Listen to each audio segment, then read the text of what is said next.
The following podcast contains naughty language and ridiculous situations. Listener discretion is advised. Today I want to dedicate the show to a man who has so much ass and unfortunately is no longer with us, and that is Sonny Chiba. He passed away today, and unfortunately it was the COVID that got him. Now, this guy was a street fighter. He was a bodyguard, and he kicked so much fucking ass. Man, over 60 years of ass kicking, you know? He's so tough, he kicked his own ass at least 3 times a day. That's how badass he was. And I'm saying ass enough, I know. But, look, take the shot, wear the mask. Because if it could take down a bad motherfucker like Sonny Chiba, imagine what it's going to do to you. Welcome to Trick or Treat Radio.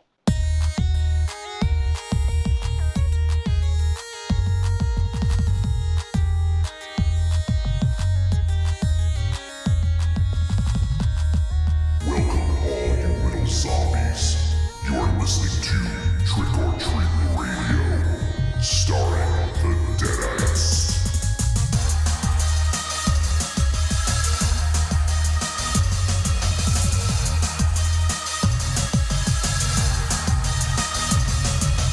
Welcome to episode 473 of Trick or Treat Radio. Trick or Treat Radio is the world's most dangerous podcast and is recorded in front of an undead studio audience here at Castle Wolfenstein, also at the Lair of La Swag within the Raven Chateau, Casa de 50, and also the Lair of the Gods. We are once again broadcasting from 4 disparate locations, separate locations, Raven Shadow.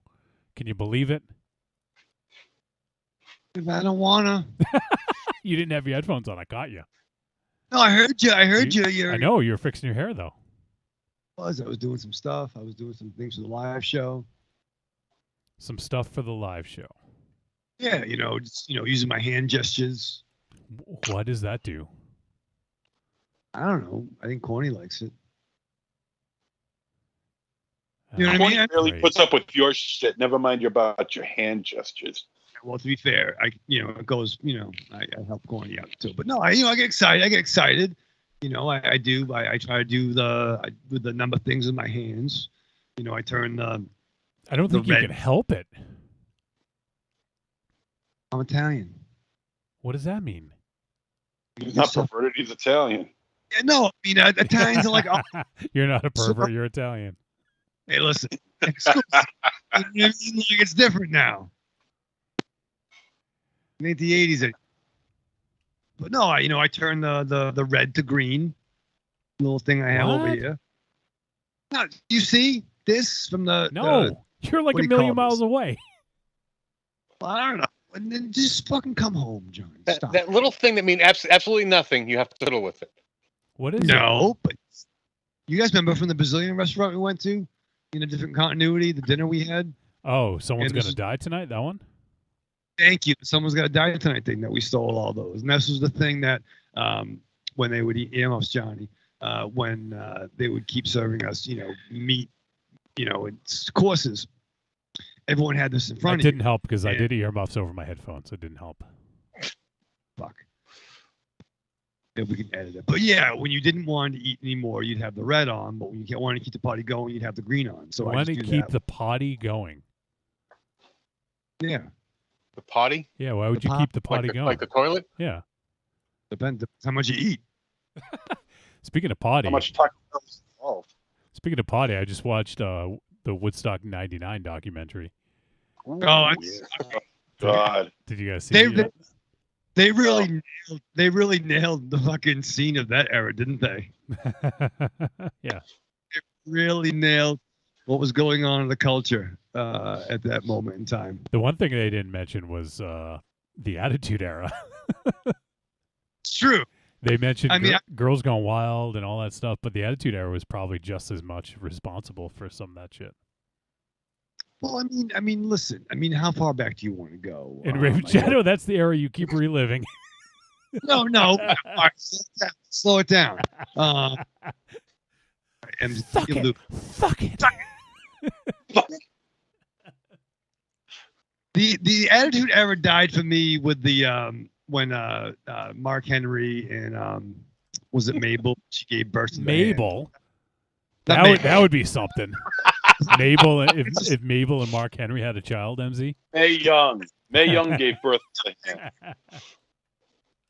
That was that. And when Vince won the Monday Night Wars, the fans.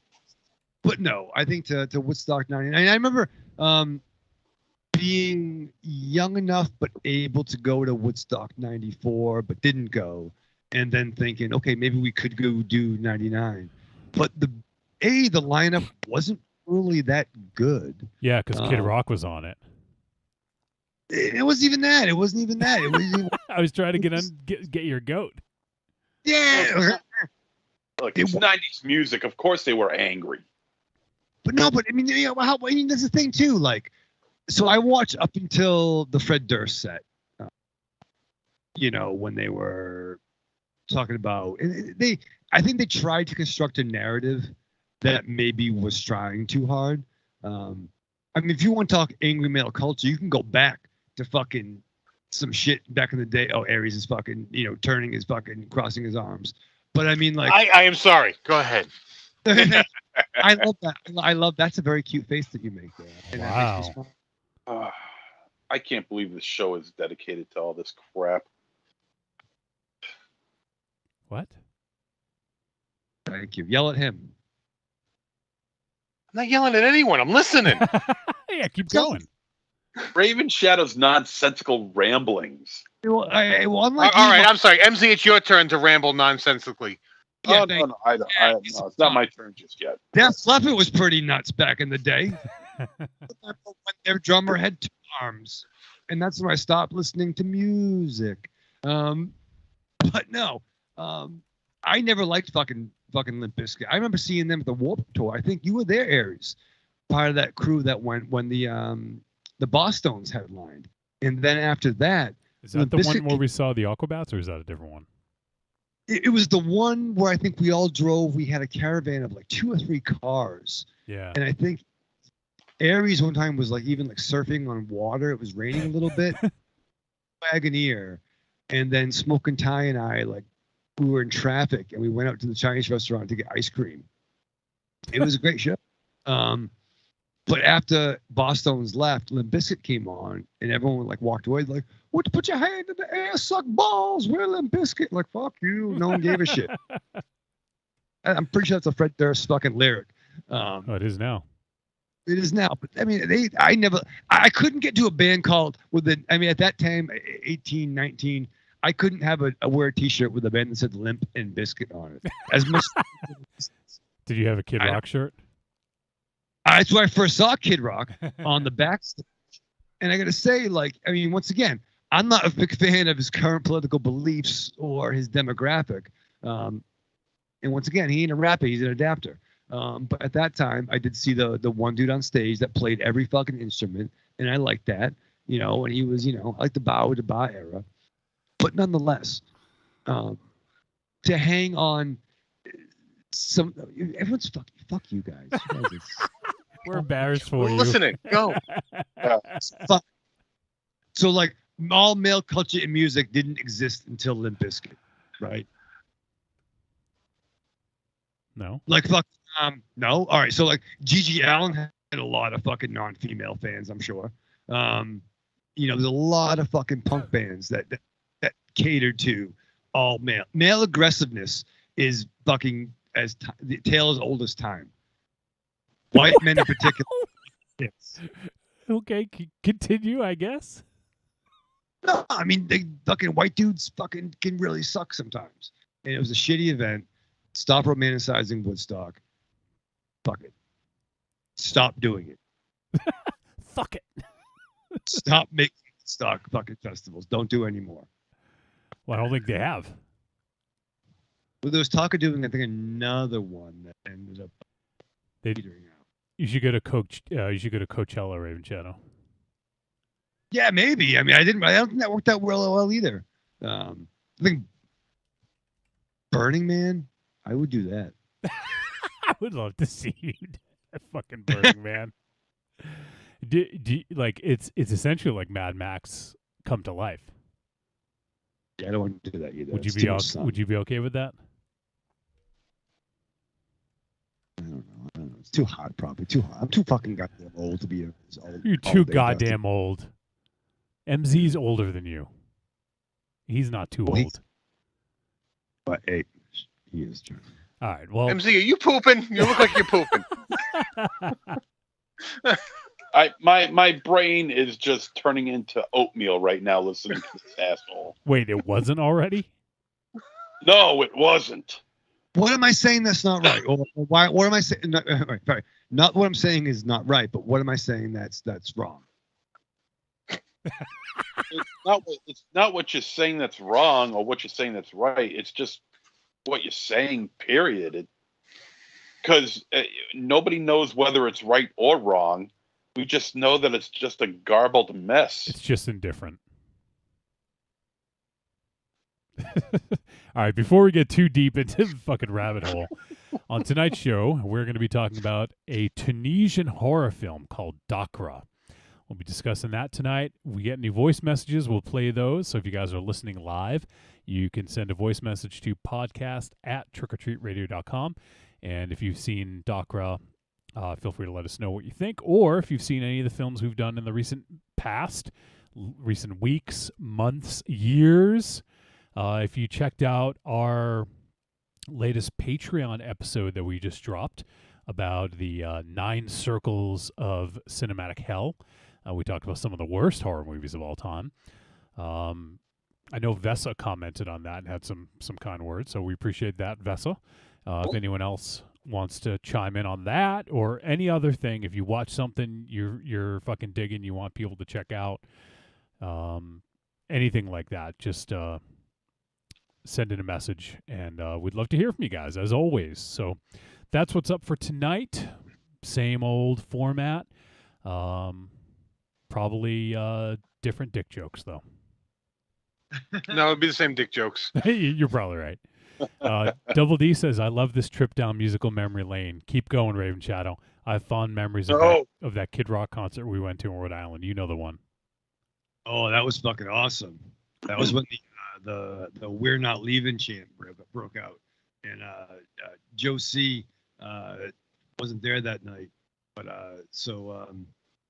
instead, Kid Rock brought in a rather voluptuous African-American, you might call her a stripper. But it was 90, whatever the fuck. I'm not sure what was going on, but it was exciting. Was it Tiny the Terrible? No, she was she was the scale. She was the scale. So that's what's going on for tonight. There's let's see. So MZ had mentioned in the intro, and it's worth bringing up again so everyone else can comment if anyone else has anything to say. But we did lose the fucking amazing martial artist, the martial arts legend, Sonny Chiba, today due to complications with COVID. So that's really shitty, really sucks. The guy was a fucking legend, and I think you synopsized it pretty well, MZ. Talked about some of his most well-known roles, and do you have anything else to add, MZ? He was.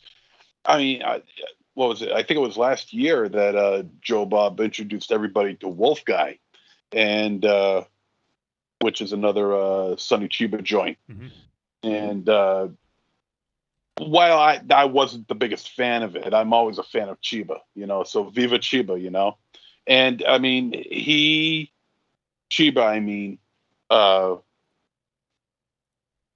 wasn't really all that well known in this country outside of a few fans of the martial arts films. And then when Tarantino put him in Kill Bill Volume 1, and that kind of opened up a whole new array of fans for him to admire him and his films. It never got past that on the American shores, unfortunately. I would like to have seen him in more American films, although he's set up in Japan and he's done very well for himself. And the fact that he was taken out by this fucking virus just pisses me off, because you don't think of it. Say like you're watching like a film from his say 1972. You don't think of him. I wonder. How's this guy going to meet his end? Like in real life. You don't think of like a virus that took over the entire world. It when I think about it like that, it just pisses me the fuck right off. Because we don't need obviously any help losing our legends, as because they're getting up there in age. We don't need anything else helping to quicken things. Tell you what, you guys. Tell you what, if there's a heaven, I don't think there is, but if there is, we'll send you 250 Republicans if we could get Chiba back. I think that's a fair trade. All right, 300. Jesus. 300. but we get to have Chiba back for an extra 15 years.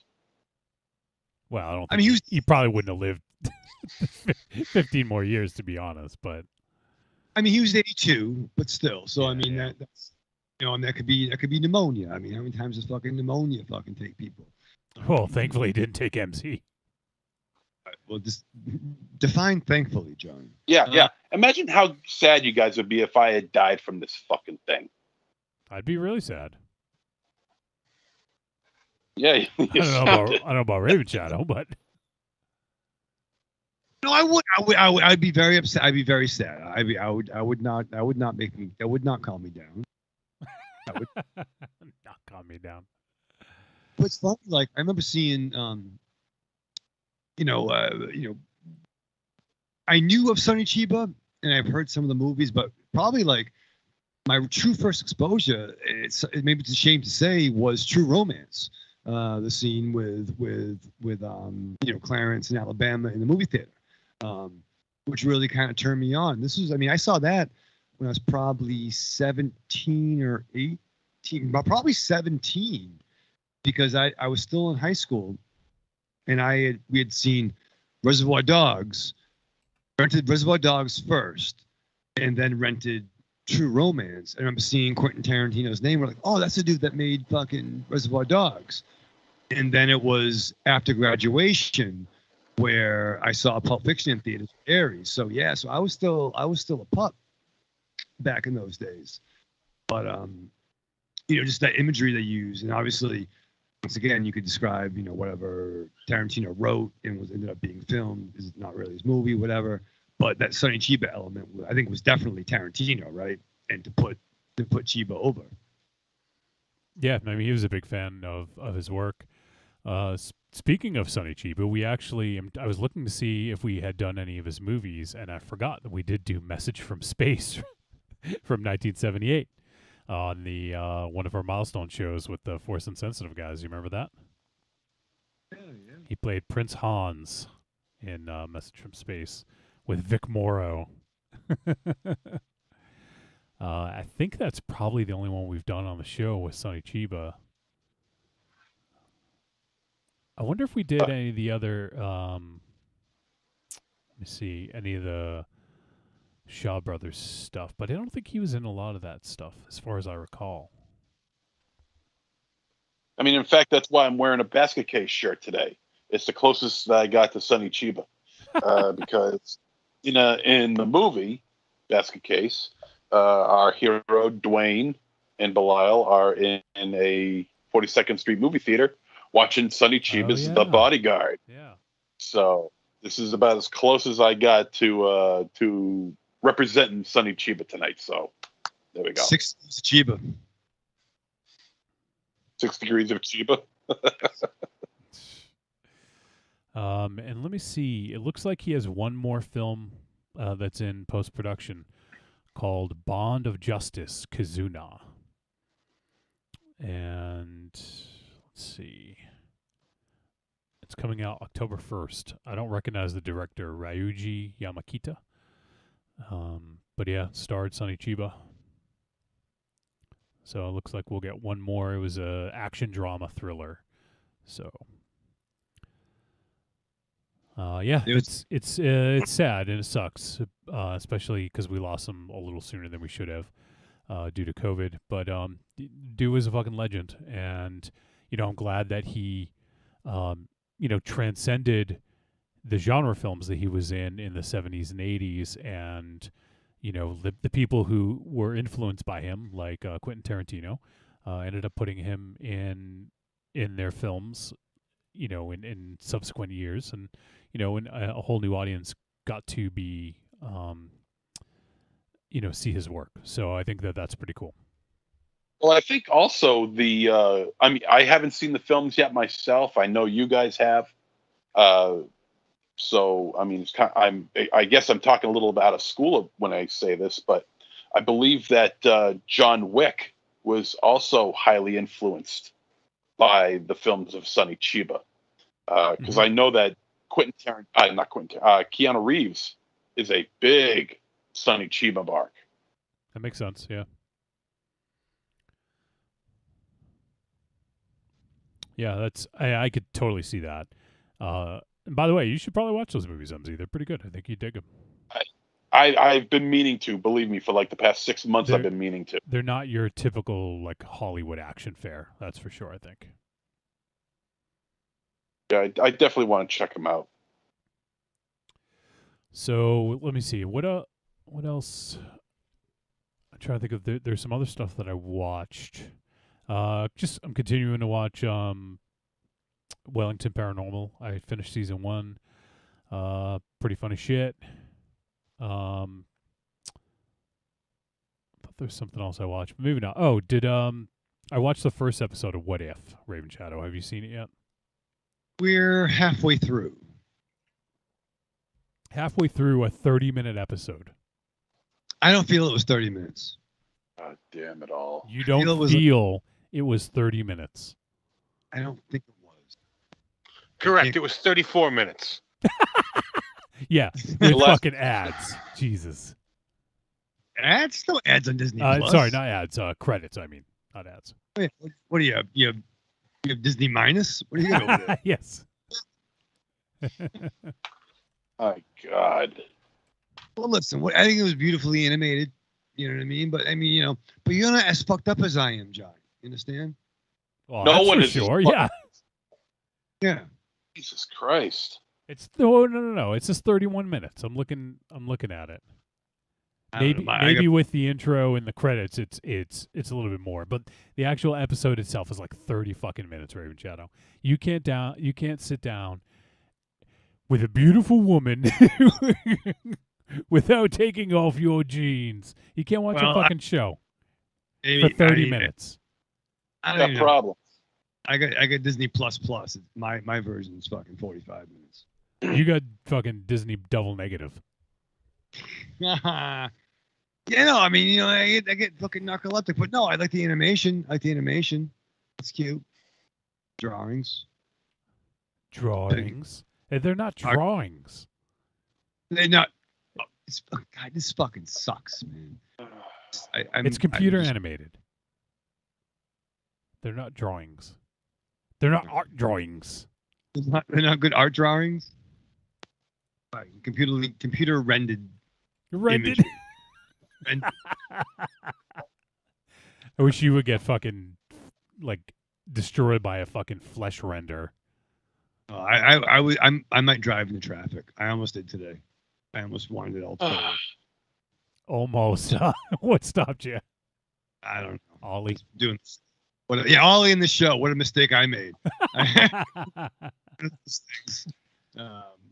But I was sorry, wrong meeting. But yeah, no, it's good. Cartoons are fun, right? No, what I'm excited for, Johnny. On the side, I haven't watched it yet, but the show Heels. Oh yeah. Stephen Amell and what's the other dude from Vikings? Yeah, and they play. I think they're Ace and Jack Spade. Yep. And they're the the sons of a deceased independent wrestling federation. You know, picture like if Vince McMahon died and if like, you know, Shane and Stephanie were workers. Yeah, but this is like it's a territory. It's not like a big fucking huge thing. No, they're too right. More independent. Right. But I'm actually really excited for it because I've been hearing about this for about pre-pandemic. It was once TV's Arrow ended. He was on Rosenbaum talking about it, and I'm really interested in it. He grew a real mustache, to my understanding. Mustache. Mustache. He was on Rosenbaum. On the Rosenbaum inside of you, yeah. Is that a podcast? Yeah, baby, come on. You don't listen? Yeah, the Inside of You podcast with Michael Rosenbaum. I want you inside me. Is that what he says? Yeah, at the end, he's like, thank you for allowing me to be inside of you. And I'm like, ooh. Like, Rosenbaum and I are really fucking similar. I think we should be friends. Why don't you friend him? You shave your head for a roll? I might. We should mate. No, I mean, I should probably, I might follow him on Twitter. Twitter? What do you call it? Twitter? You might be too thick for him, Ray Machado. No, I am excited. Because actually, Amel is a big mark. He loves wrestling. He does. Well, yeah, he's done it. Yeah. He wrestled Cody on in WWE back on that big show, like SummerSlam or something. And he had COVID for real. Well, that sucks. Not for fake. No, he had not what do you call it? Not kayfabe COVID. He had real life COVID. Kayfabe COVID. I want I mean, I'll take kayfabe COVID. Kayfabe 19. Kayfabe 19. That's funny, but no, I am on the Stars. It's dropping, so I'm. You're on the Stars, huh? It came out. I think it came out Monday. Yeah, right. Speaking of which, someone else that's in that show is CM Punk. Yeah, he makes an appearance. Have you heard all the rumblings of CM Punk this week? You mean going to the AE Dubs? Rumor, yeah. Excited? I am excited. I love it. I mean, it's Vince is having a fire sale, getting rid of talent. Like, I get dropping guys, but like, fucking really? Well, Punk's been gone for years. Oh yeah. Oh no. I'm not. Yes, Punk. Yes. He tried the MMA thing, but I came into Punk late. I like to see some of his earlier stuff, but I think it'd be interesting. But like AEW needs like 3 shows a week for all the talent they get. Well, yeah, supposedly they're getting Bryan Danielson as well. So, but yeah, on Rampage is their new show tomorrow night on Friday. They are supposedly they're going to be in Chicago, and all signs point to CM Punk showing up. And there was even Kenny Omega had like a little Easter egg or a troll, if depending on which way you look at it. He was wearing a shirt that said Chick Magnet. And so the CM in CM Punk stands for Chick Magnet. Oh, is it really? Yeah. Funny. He never admitted to it, but in court, when he had that lawsuit with WWE about a staph infection, oh no, it was the doctor, the WWE doctor sued CM Punk for defamation or something like that. And so CM Punk, when he was there, they asked him on the stand what CM stood for, and he had to say. So his first tag team when he started was the Chick Magnets. Yep. Do you swear on the Bible? Yes. That's great. So yeah, so it's like when they caught X-Pac with all those fucking pills. He's like, yeah, I had a fucking yeast infection. yeah. So that's why Kenny Omega wore a Chick Magnet shirt. Little fucking troll or tease, whatever you want to call it. Hey. What? Hey. What? I want to drop a little bit of news on you guys. You want to drop some I've been news trying on to us? get this done. Well, not really news, but some information. I've been wanting to do this now for the past month or so, and I just never found the time to do it. In fact, I wanted to do it on our Patreon. Remember how I said there was something I wanted to mention on the show? Oh, yeah. On our Patreon? Yep. We never got around to it. Well, I'm done fucking around and listening to the Raven Shadow talk about shit that nobody understands. So I'm gonna start bringing in something that was brought up to me. Well, I'm the one who asked the question. This was back on the 18th of last month. So almost a month ago, or over a month ago now. Remember how I was talking about when we were watching The Stylist? We were reviewing The Stylist, and I was talking about the deep dive of Toxic Avenger. Oh my god! Yes. Well, I contacted the director. Are you fucking Jill. kidding me? You contacted Jill? Yes, I did. Jill Gavargizian. Gavargizian, I hope yeah. I'm Do that. Let Jill do that. Did she get a restraining order against you? Fuck. Now we can't watch the movie. Yeah, now we can't watch any of her movies. Great. Well, this is what all right, so I contacted her and I asked her about it. And this is what I asked. I'll read verbatim what I said here to Ms. Gavargizian. Jeez, I'm torturing that name. I'll just call it Jill. Jill G. Okay. Yeah, Jill Well, G. She goes by Jill 6 as well, so you can call her that. Oh, yeah, that's right. Yeah, that's true. And for the record, you're butchering the name. You're torturing us. Oh, okay. Yeah. Because Raven Shadow has been so entertaining so far. All right. This is what I said. I said, congratulations on your film, The Stylist. We reviewed it on our podcast some time ago and we reviewed it on our podcast some time ago and reviewed it mostly favorably. I can't speak tonight. And also we caught that your film has inspiration from other horror films. However, I have brought up a theory regarding the opening kill scene on the show, which of course was met with jovial scrutiny. I asked you if you could please clarify it, if it was thought out Easter egg or just a happy accident. Then I said, I believe the opening kill scene was a reference to the Toxic Avenger. In the Toxic Avenger, Toxie's girlfriend was Sarah. In the sequels, her name was switched, parentheses, for reasons unknown, to Claire. Fans of the original film were put off by the change, and Troma brought Sarah back in Part 4 in a ridiculously inventive way. But as character Sarah killed off Claire in your film, I saw that as symbolic to how fans took to the Sarah Claire change in the Toxic Avenger series. Am I wrong in thinking this, or was it an intentional deep dive on your part? Thank you for your time. Looking forward to your next project. And that was wait, block. Jill 6 has blocked you.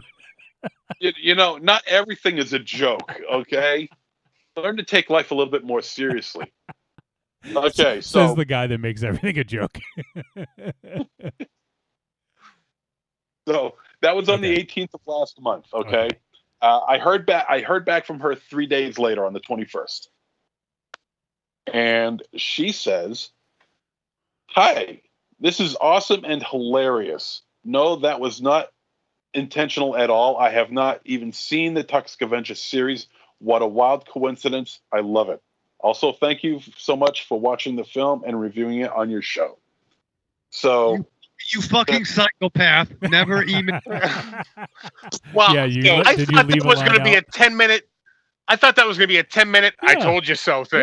Yeah. Like- I'm disappointed now. well, you were right. How could you be disappointed? Because I thought there was like a whole fucking story to this. She's busy. She's got work to do. She's got movies to make. She can't be fucking around with what I'm saying. But it was nice of her to. I mean, why do you think it took her 3 days? But it was nice of her to answer back and to definitively say that That you're wrong. Sarah Toxic Avenger deep dive absolutely did not happen. Well, hey, So, MZ, you go ahead, Aries. Go ahead. Oh, no, I was just going to say, out of the countless number of movie personalities, directors, and actors that he's reached out to, one has responded to him. No, this is the first one I've ever done this for, Yeah. well, it's just something that I finally just wanted to say on the show. But no, it was killing me because the coincidence was just so crazy that it had to be something to it. You know, But there wasn't, as it was just proven. That's the same kind of Exactly. coincidence as MZ, like someone figuring out the code to MZ's luggage being 1, 2, 3, 4, 5. It's essentially the same thing. How did they guess at my least code?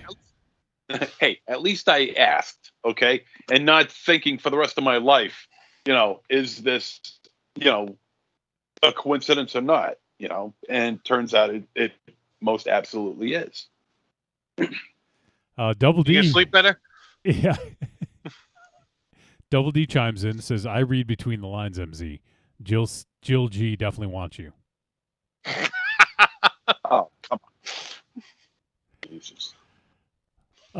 We have a couple other, let's see. Corny says, y'all need to watch Reservation Dogs.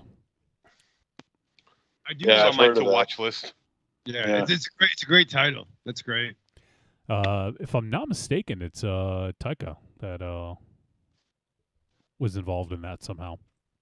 He is, yeah. I don't know exactly how. I don't know if he he's is involved. I don't know if he's directing, producing, writing, but I know he's involved somehow. Evil Corny says, I'm watching you and can't be fucking around with what you're saying, MZ. And Double D also says, please talk about the Star Wars Visions trailer, Wolfie. Did anyone else watch the Star Wars Visions trailer? I am unfamiliar with the Star Wars Visions trailer. Okay. Raven Shadow? No. Okay. But I've been getting. What? No. You're not talking to the mic. I just talking to the mic. What'd you say? I could, but I've been getting in trouble for being on my phone. You do realize you can watch trailers on your TV? Well, I'll go And you're on the- saying that while you're on your phone. We Yeah. can see you. Yeah. Well, I'll be right back. I'll go on my TV right now on my laptop. Okay. The time to watch things is before the episode starts. I If didn't. you know- haven't watched it, your answer is no, I haven't watched it. This sucks. I want more Monster Zero's failed director stories. But fine. Okay. Sorry, D. I was gonna check it out, but Aries said no. Yeah, don't check it out now. Yeah. Wait. Not now. When will then be now? You probably won't like it. Later. You probably won't even like Later. it, Raven Shadow. All right. It's Star Wars anime, basically. Yeah, is Luke Skywalker in it? No. Oh, God damn it. It's 9 new stories told in the Star Wars universe by 7 different anime studios. I think they gave them carte blanche. Do whatever the fuck you want. Wait. So 9 stories by 7 studios. So they do some people get extra stories? 2 of the studios did 2 stories. I know one lady That's has. That's how math works. I don't know how math works. I know how math works, but I don't know how math works. All right, now let's try to get serious questions here. Are there familiar characters to these, or are they all new characters? Well, it's hard to tell from the trailer, but from what I could tell, I think they're all new characters. So, but they take place throughout the different timelines. It's not a cohesive story. It's just Random stories could take random place stories. whenever. Yep, exactly. Yep. Nice. And it looks like they're really playing up the samurai aspect of things, which, as we all know, Star Wars took a lot of influence from samurai films. So yeah, so it looks cool. It's coming out September 22nd. And looking forward to it. Double D, what do you think, man? You looking forward to it? I assume you are. Evil Corny says Taika produced Reservation Dogs. And Evil Corny says, what is your Cash App username, Aries? I'm sending money right now. Crap. Let me set one up. That's gas money to go kill Raven Shadow. Yeah. I'll send you some money. I'll send you. Do it, please. End it. End it. That's someone else's gimmick. Really? All right. Well, once all these fucking all done. What's going on, Raven Channel? You okay, man? You need to talk about this? No, I'm sorry. No, everything's awesome. Yeah, I'm sure. You sound so convincing. It's all shamrocks and lollipops. It's good. But no, I'm excited. I like. I'm excited. Wasn't there actually a couple years ago in a mighty style like Star Wars thing? It was almost like they were like TIE fighter pilots getting into TIE fighters, which I guess is what they pilot. Yeah, that's what they do. But it was really cool. It was very like Robotech, very like stuff. And I wish they would branch off and to do more stuff like that. Well, they're doing it. And also, Bad Batch season 1 just wrapped up last week. Were you satisfied with the conclusion? I was. I think, obviously, we talk about it on the Star Wars show if anyone wants to hear it in depth on Force Insensitive. But the last story arc I thought was really good. I think that there was some missteps along the way, but I think the story from where they started to where they ended was good. I like that, but I think that they could have added a little bit more in the middle sections, a little bit more meat, vegan meat. That is Raven Shadow. So yeah, but no, it was good. And next week, Disney Plus is dropping a behind-the-scenes featurette of the season finale of Mandalorian season 2 with there was the one with Luke in it. So they're dropping a behind-the-scenes of that. I guess the statute of limitations has worn off for spoilers, so it was months ago. So I guess it's okay to do that. Now, is Mando 2 still coming out in October? 3? Mando 2? I'm sorry, I meant Mando also coming out in October. No. They haven't even started filming in next season yet. Book of Boba Fett's coming out in December. That's the next Disney Plus series. Okay, so there's no Star Wars content from Disney Plus until December. Yeah. Well, Visions, the one I just talked about, September 22nd. 9 episodes, and then there's a little gap, and then they'll do Book of Boba. And then next year, it looks like we're going to get Obi-Wan series, Cassian Andor, and then season 3 of Mandalorian, and season 2 of Bad Batch. So a lot of stuff next year. And I'm sure all the horror fans love hearing about Star Wars, especially MZ. What they should be interested in is talking about the latest Friday the 13th fan film that came out last Friday, called Jason Rising. Jason Rising. Is that what you said? Yes. It's for free on YouTube. It's about an hour long, and it's directed by what's his name, James Sweet, and it's not terrible. You know, as far as Friday the 13th fan films go, you know, this is above average. It's all about these fugitives that run away from a prison, and the bounty hunters end up trying to find them in Jason's old stomping grounds, Camp Crystal Lake. Does it slide into continuity anywhere, or does it just kind of exist? It just kind of exists.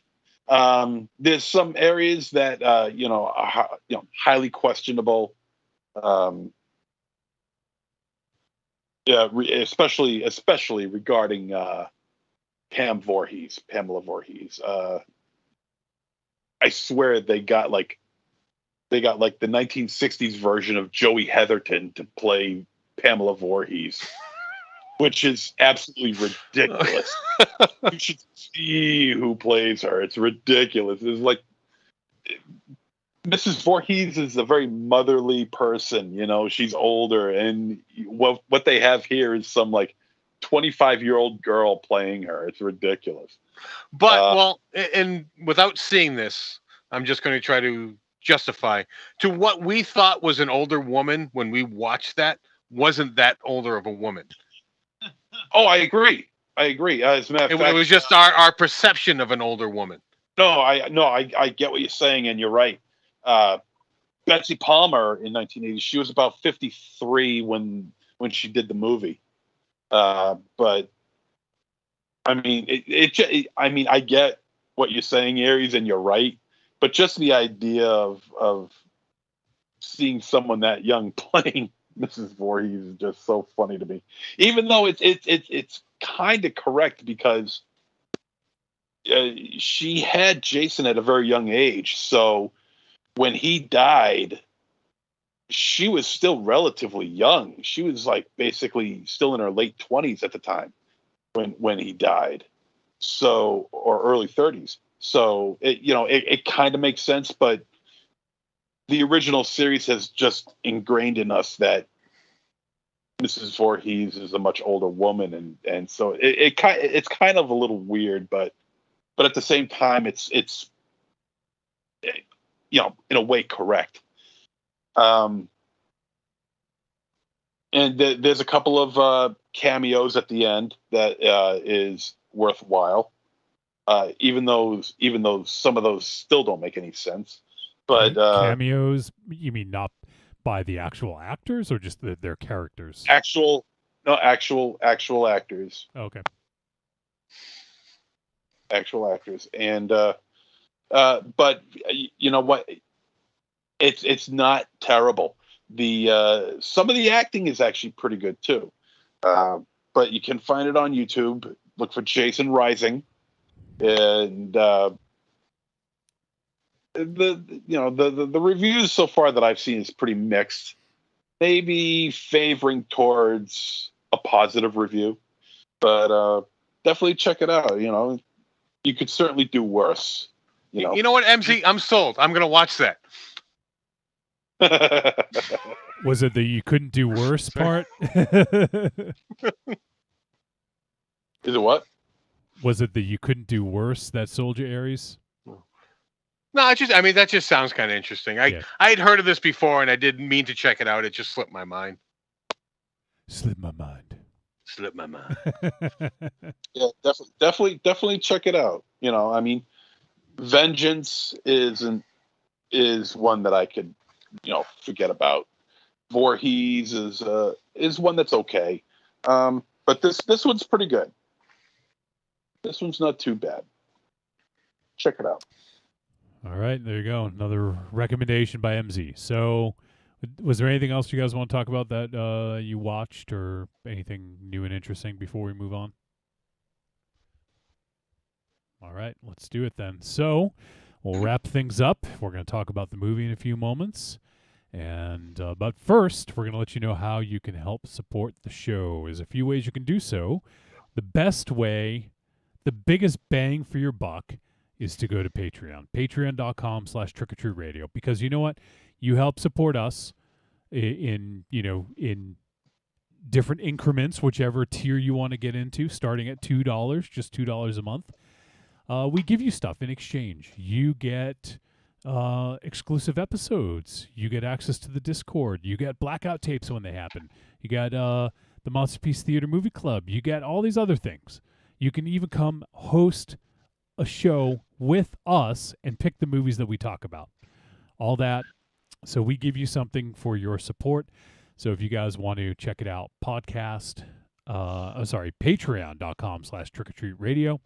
You can give that a look, and it's $2 at the very little, the low end, $2. So consider supporting us and helping out the show. And other ways you can help support, head on over to trickortreatradio.com, scroll down, look for the Amazon logo. You click on the Amazon logo, it's going to bring you to Amazon. It's going to input our affiliate link. You're going to go ahead and purchase the whole entire fucking store, everything on Amazon. Everything. Just buy it all.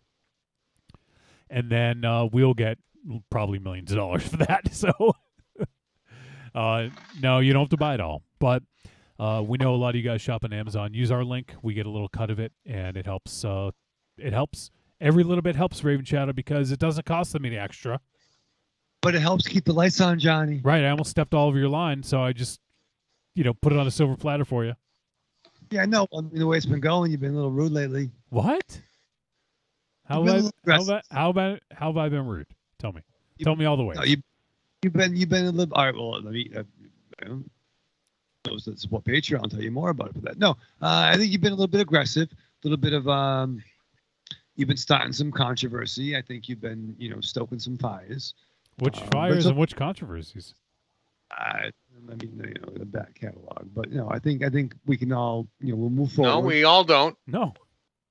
What? But no, nevertheless, we're going to come to grips with better understanding. We're going to move forward, and no one even knows what you're talking about, let alone yourself. I am confused. But no, we could use some help though. Yeah. So, Johnny's not Some wrong. more than others. Black Fridays. So yes, use the Amazon link, and then also on trickortreatradio.com. You can click on store. We got digital goods. You can check out. We got the greatest hits. Trick or Treat Radio Volumes 1 through 3. What the fuck happened? Was that another one of those fucking Space Jam things, Aries? Yeah, he flushed Daffy I fucking Duck. saw something flash on this, like on the iPad that I have you guys on, and like it just caught my attention, distracted me for a second. Found a new toy. He found a new toy to play with. Oh my God! I so wish that kind of went out. Just didn't mean to derail you, Johnny. It's okay. So we do have the greatest hits of Trick or Treat Radio, Volumes 1 through 3. You can find those on trickortreatradio.com store. We've been doing the show for 9+ years. We're in the 10th year now. There's a ton of shit out there. There's so many episodes, 473, plus episode 0, plus the Halloween, plus the year ends, plus the Star Wars. We're talking like over 500 episodes. Over 500, Raven Shadow. Can you count that? Oh, no, not in a row. So we got a lot of content out there. We don't expect you to go listen to it all. If you want to, hey, we'll give you something, because that's kind of fucking cool. But you know what? If you don't want to do that, you can go check out the greatest hits.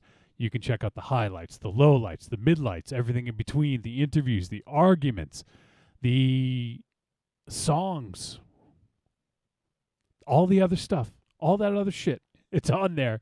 So go ahead and check out the greatest hits. Get them for $3 a pop. Those are all the ways you can help support the show. Another way you can help support the show is to listen to every single word that Raven Shadow is about to say, because Raven Shadow is going to go deep, and he's going to tell us what he did to prepare to watch his first ever Tunisian horror film. What'd you do, Raven Shadow? Oh man, I survived the early tornado warning that we had up here in New England earlier today. Did you guys hear about that? Maybe not Johnny. We had one yesterday. Well, warning, not an actual hurricane, but the weather tends to move up the coast, Raven Shadow. I don't know how weather works. I know when weather doesn't suck. I know when weather sucks. So today was the day when weather sucks. So I'm at the work job, doing whatever the fuck, just trying to fucking not die as much on the inside as I've been lately. And I get an email or an instant message saying that the entire department's coming down to your area, because I'm in a separate building, right? And then I'm like, what the fuck? Okay, because of the tornado warning.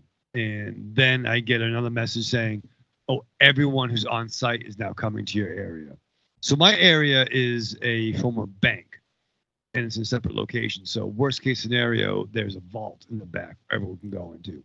I'm not sure how we could all fit in there, but yeah. So not only do they have the entire on-site staff, but the president of the organization, and then trying to go about our daily duties amongst rainstorm, and no one's doing jack and shit. And Jack left town. But overall, it was a good day. So yeah. So before I got my Tunisian, horror on, I had to fucking get out of Dodge. So you better believe when I got home, strapped on. You go through your week with the same old routine. What you really want is some blood and thunder in your life. Well, friend, you found it. The Cromcast is an adventurous journey through the history of two-fisted pulp stories. With your hosts, John, Josh, and Luke. We have action, horror, and adventure, all through the lens of pulp luminary Robert E. Howard. Don't just stay in your ordinary life. Find your pulp life at thecromcast.blogspot.com. The Cromcast, The Cromcast. The Cromcast. a podcast for the barbarian at heart. Thank you guys for having me on. It's a blast. You guys are awesome. Thank you so much. And, Trick or Treat Radio, man. That's where it's at. That's the new Fangoria Radio is Trick or Treat Radio. No. Don't say that. That's like, you really put us under. It's like swearing in church. You just jinxed us. Yeah. you put a lot on our shoulders just now. Well, we can strive for greatness. You guys are awesome. Yeah, you really are. You got a great show. Oh, delicious nerds. Ms. M knows you like to chat it up with other sexy shut-ins about comics, movies, video games, and your favorite TV shows. If that sounds like you, cuddle up to the Trick or Treat Radio Facebook group, or the FIB. That stands for Fan Interaction Board. Just go to Facebook and search for Trick or Treat Radio and have more fun than a Jedi at a lightsaber sale. Not enough? Watch us on YouTube, The Deadites TV, all one word. Last but not least, check out the world's most dangerous talk radio show, Trick or Treat Radio, at trickortreatradio.com. Dear God, no!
We're back on Trick or Treat Radio, and we're going to talk about this week's film, Dachra. This film originally did a festival run in 2018. As we found out this week, the release date is a release date in America anyways, is a little fluid. I think it's available in some theaters, and it looks like it was available on Shudder and the Arrow player. Oh boy. Jesus Christ, Nomar, knock it off. What the fuck are you doing? You are the weirdest dude, man. What did I do now? We're just about to get ready to do a film discussion, and you're lubing up. I am. It's fucked up. Anyways. So I don't remember what I was saying. The film is available in other countries to stream, but we did find that there was a site where you can watch it here, and that was the Lemley Virtual Center, or Lemley Virtual Cinema, or also Decalog, which is the distributor here in America. It looks like you can watch it from their site. So if you go to decanalog.com, DEKANALOG, so like analog, Analog, DEK analog.com, and they have Dachra, and you can watch it. It's actually kind of cool. So I haven't talked too much about Fantasia Film Fest. It's ongoing right now. unfortunately, I haven't had an opportunity to see too much, but we'll talk about it on an upcoming episode. But anyways, they have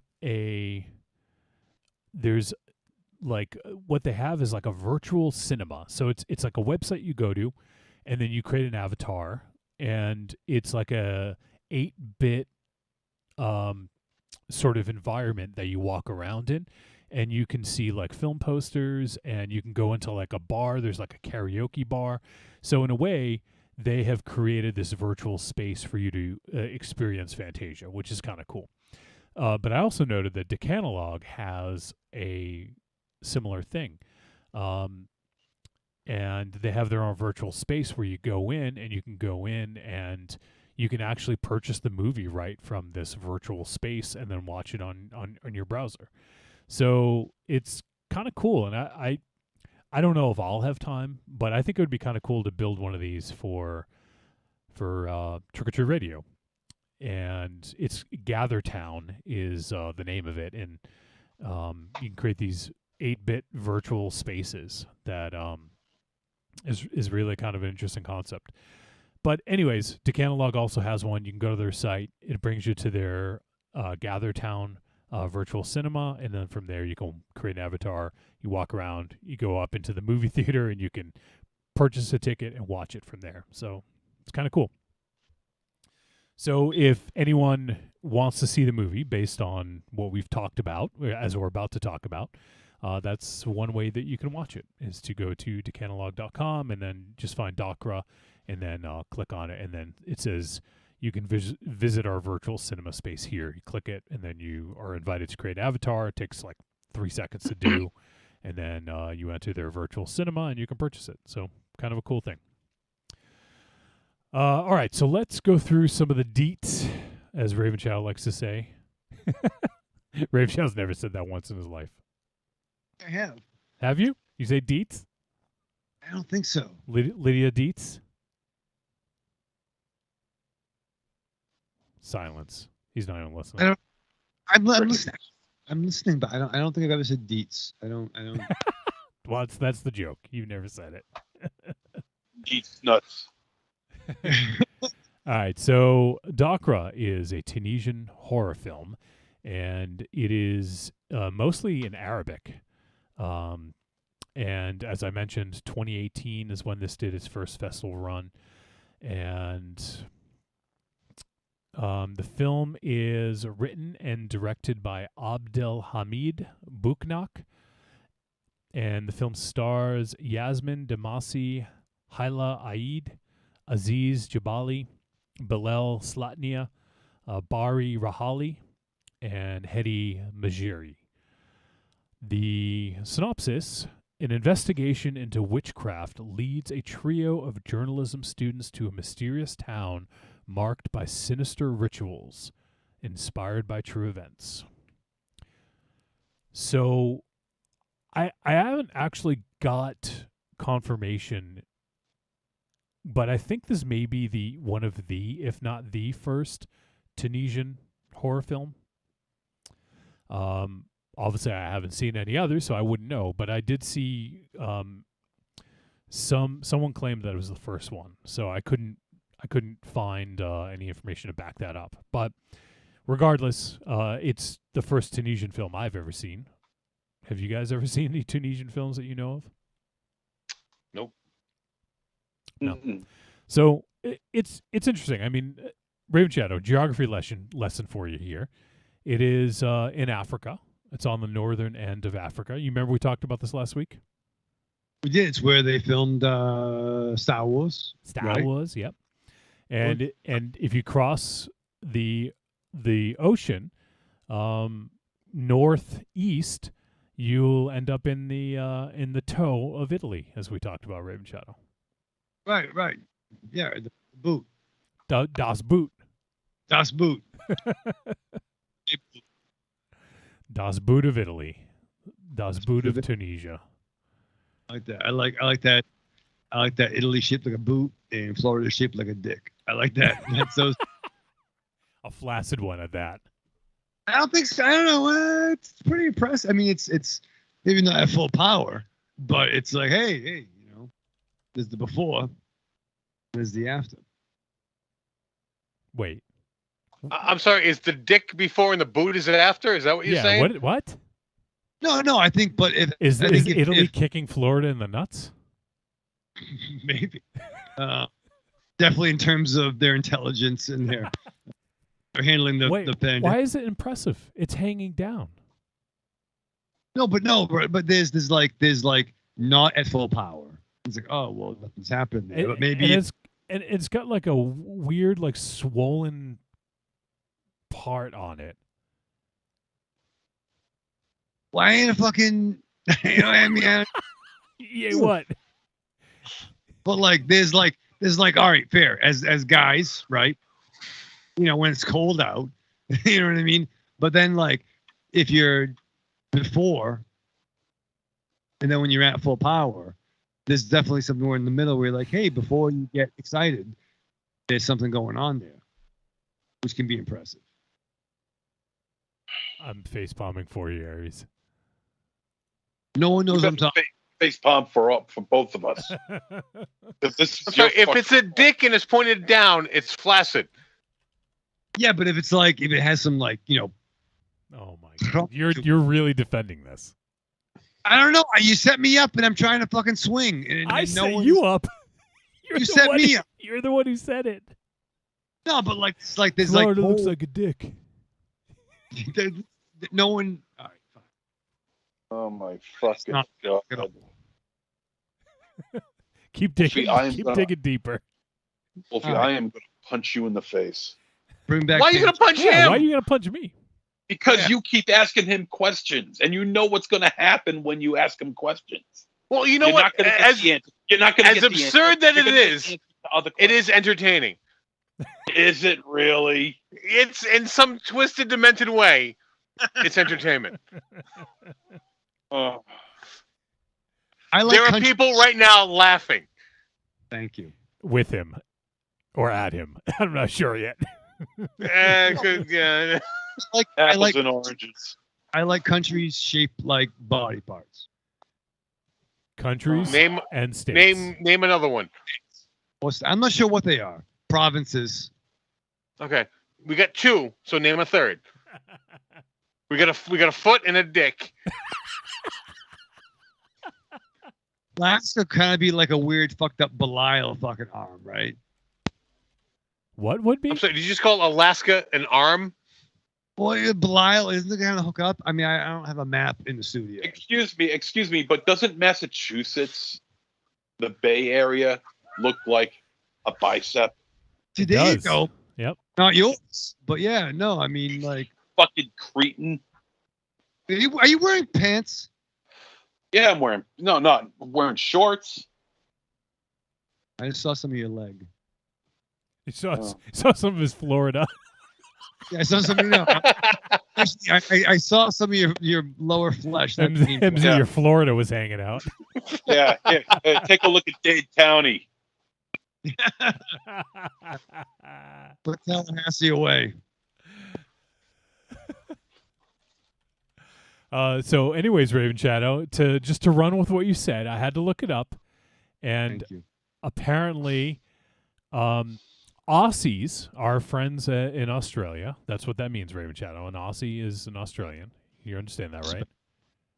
I mean, a little bit, yeah. Okay. Well, they're convinced that Tasmania looks like a muff. Map of Tassie has become a common colloquialism, as in, show us your map of Tassie, Sheila. Oh, wait, muff as in... Oh, for God's sake. Yes. It's like talking to a 10-year-old. He's like, did you say muff? It's good. That's good. Going. We're gonna do a live broadcast from there. from Tasmania. Yeah. You go. Yeah. Start swimming. We do have to find Drive Jacket Mark. We still have to do that. True, we do. All right, I'm looking to see if there's any other countries that look like dicks, Raven Chow, just for you, okay? Right. I didn't say dicks. It's his body part. Because a boot is not gender specific. You know what I mean? I mean, there's some heels in there. I mean, like, I don't know, maybe Italy's, stop talking. But like, no.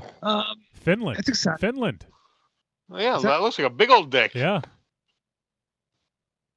All right. No I have a whole map for you, Raven Shadow, with the countries highlighted. See, I'm so fucking on the pulse of the fucking geographic dicks. No one's talking. On the pulse of geographic dicks. You got your pulse on the grammar school kids who try to figure out what looks like dicks. Yeah. That and looking up swear words in the dictionary.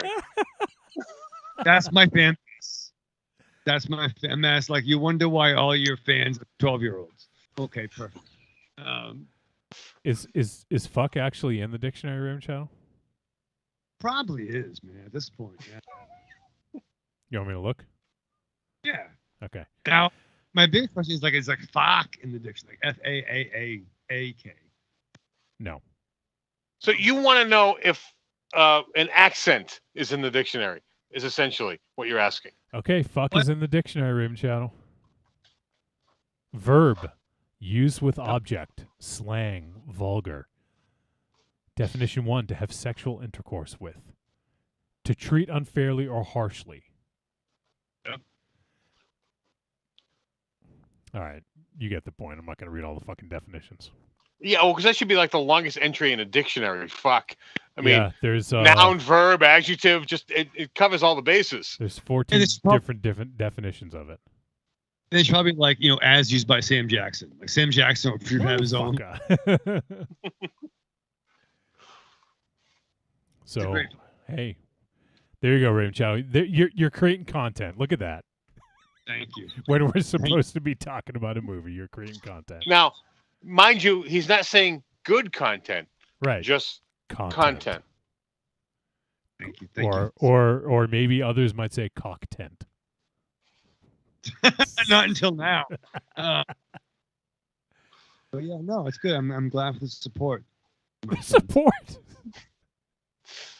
Tunisia kind of looks like a dick. Isn't it sexy, right? No, it doesn't actually. Yeah, support. Yeah, you're just like an athletic supporter.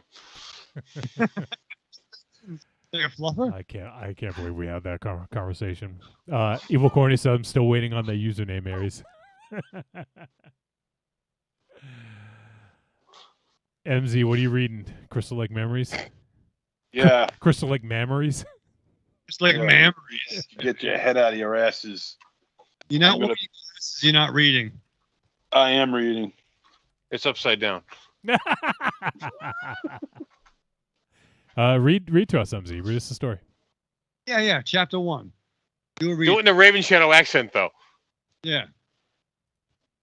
Doing that. Come on. No. Dance, Rummy, dance. It's content. Come on. Yeah, Raven Shadow just created content. I guess you can't. Raven Shadow's better than you. Raven Shadow, you win. You're the winner. I am the winner. You're the king of content. What is that? What is that fucking pose you're doing? Sexy boy Shawn Michaels pose. Wow. I didn't get that at all. Yeah, not at all. Just a smoky boy. Smoky boy. Oh, man. All right, so let's jump into this film. Why don't we? So we have all admitted that is our first Tunisian horror film. Our first Tunisian film ever. So this one had, I'm not going to, the films, so I've seen a couple films, it's compared to a couple films. I've seen Midsummer meets Blair Witch Project. To say that is misleading, I think, to a degree, because, I mean, this movie isn't as good as either, or you would have heard, or we probably would have heard more about it or something.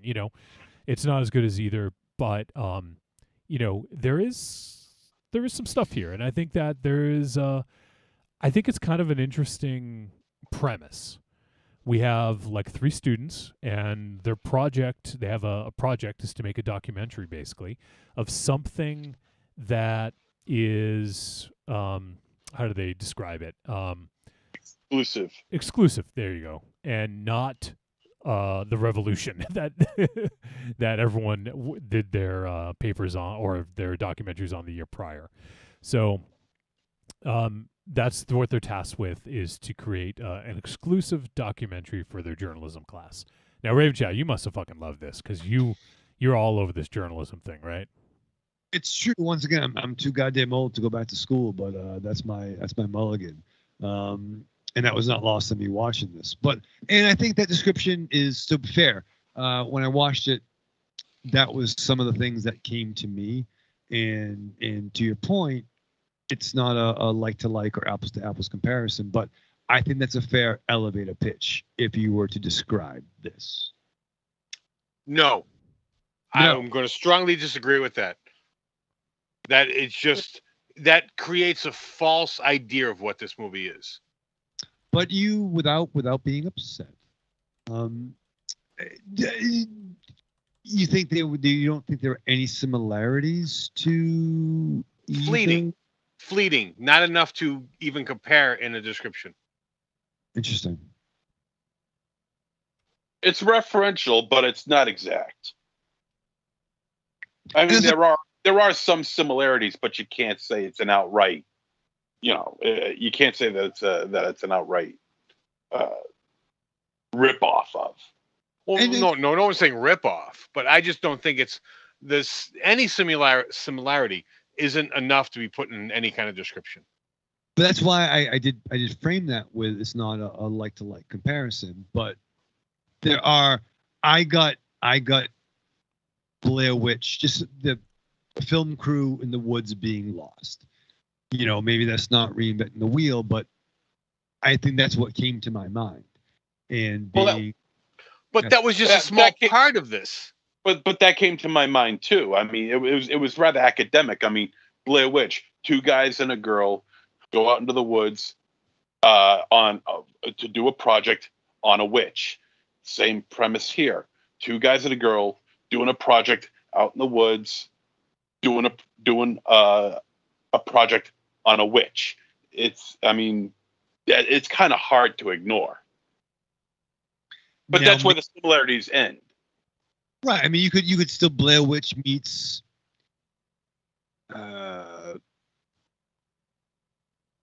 fucking Hills Have Eyes. I don't even like that Blair Witch thing, because beyond the fact that it's just film students and witch, I mean, that's just surface stuff. I would not even put that in any kind of description. But that's where I think the surface stuff would be as an elevator pitch, and where this film goes is what makes it different. Once again, just to give a layman's viewer, maybe as it's been said before, a normie, if you describe this. I was talking to a guy today. He's like, "Oh, how'd the show go last night?" I'm like, "No, we do on Thursdays." "Oh, cool." I'm like, "Yeah, watch the fucking Tunisian horror film." And his response was like, "What? Like a country?" And then we talked about foreign films. We had a nice little conversation in the rain today when it was fucking raining cats and fucking dogs. About what we liked about foreign films is that it kind of subverts some expectations where you might not know where it's going to go, and it might not be cookie cutter. So that was the entry point of the conversation. So yes, it's not found footage. It's not black and white. It's not this and that. But I think to a casual glance, I do feel it is at least enough to, that's how you would maybe sell somebody on it. Now, where it goes in the punchline or the denouement is a different story.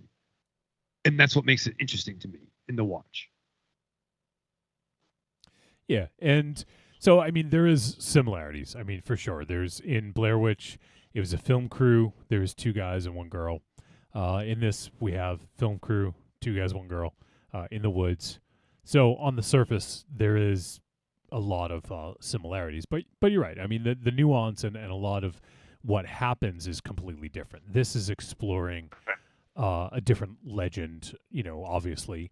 and it's dealing with witchcraft in Africa. And this isn't much of it's not a spoiler, but at the end, they do say that lots of children have died in northern Africa to witchcraft.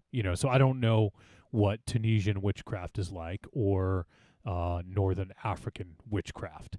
And, it's not like in the States here with like Wicca or witchcraft. Here in the States, I'm sure it's something different. It's more tribal and something that's more localized to that area. So, and there's a lot less urban landscape in some areas anyways. And there's a lot more villages. Like that's what they explore here. Dachra, let me see where. Yeah, so in Tunisian Arabic, Dachra is a word used to designate a small isolated village or little hamlet. So that's what Dachra means. And it's talking about the village. That's what the movie title is referencing. So, but yes, there are some similarities here. And basically the elevator pitch is a couple decades ago, 20 years ago, Mangia, this woman who is institutionalized, she has a tendency to bite nurses, was found on the side of the road with her throat slit. And that's kind of the premise of where we're left here. And this is what the journalists for their project are going to go check out. They want to go find out more about this character Mangia, because it's this legend that people know about, in this area of Tunisia. So they want to explore it. This is their way in and their way of getting an exclusive story for their project. So kind of cool. They set everything up and they go to the institution where Mangia is being kept. And I actually kind of love that scene with the head of the institution, and when they're interviewing him on air, and how he was like all so proud of what he's done and everything, and then they ask about Mangia, and he's like completely like dismissive, and no, she's not here, yeah, and obviously he's letting on that he doesn't want them to know that she's there. So they circumvent things. They slip $40. Should have been more money, but one of the dudes didn't want to pay, and they were able to get in and film at night. And they go down there, and so from there, Mangia places a mark on a map where they go, and then they go into the woods to try to find out more about this legend of what happened to her and where she came from. And that's in essence where we should probably end the synopsis. We'll talk about some of the details. They do find a village. I don't think that's something we shouldn't talk about, because it's in the name of the movie, Dachra. It describes a village. So with that being said, and with the obvious sort of similarities that we've discussed, what overall did you guys think? MZ, this is your first Tunisian film as well. Mm-hmm. Yeah. The first thing that I noticed was how the camera was used. Yeah. There is an awful lot of uncentered shots, and I feel that that's deliberate. There's a lot of scenes where the actor or actress is either on the extreme right or the extreme left, or maybe on the bottom third of the frame. Yeah. It's very bizarre. I feel that's deliberate, and I felt like I thought I knew why it was like that. Overall, I don't think I was correct in my assessment. So because of that, I'd really like to know why it was framed the way it was, because it was just so jarring. Because like every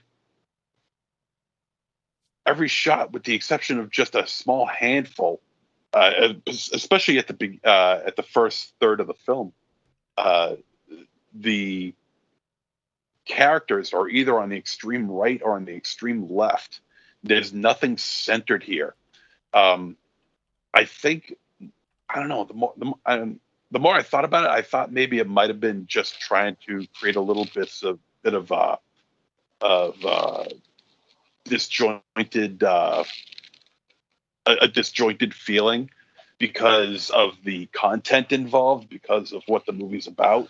I thought maybe they were like trying to create some sort of like a, for lack of a better term, Twilight Zone type of atmosphere. But outside of that, I can't think of any reason why they would do that. I can't think of it as being, they don't know how to do their job. It's a good looking film. Just the fact that you got the characters on the extreme sides of the frame was really, really jarring. Well, see, I got 3 different feels to the type of shots they were going for. Sometimes it was more of a neutral shot where you just kind of, the audience was indifferent, but other times it was more of an aggressive, like you were part of the aggressor towards what was happening in the scene, or you were more of the victim to what was happening in the scene. And the camera work definitely seemed to reflect that. So I think having the characters in different positions in the frame kind of helped that along.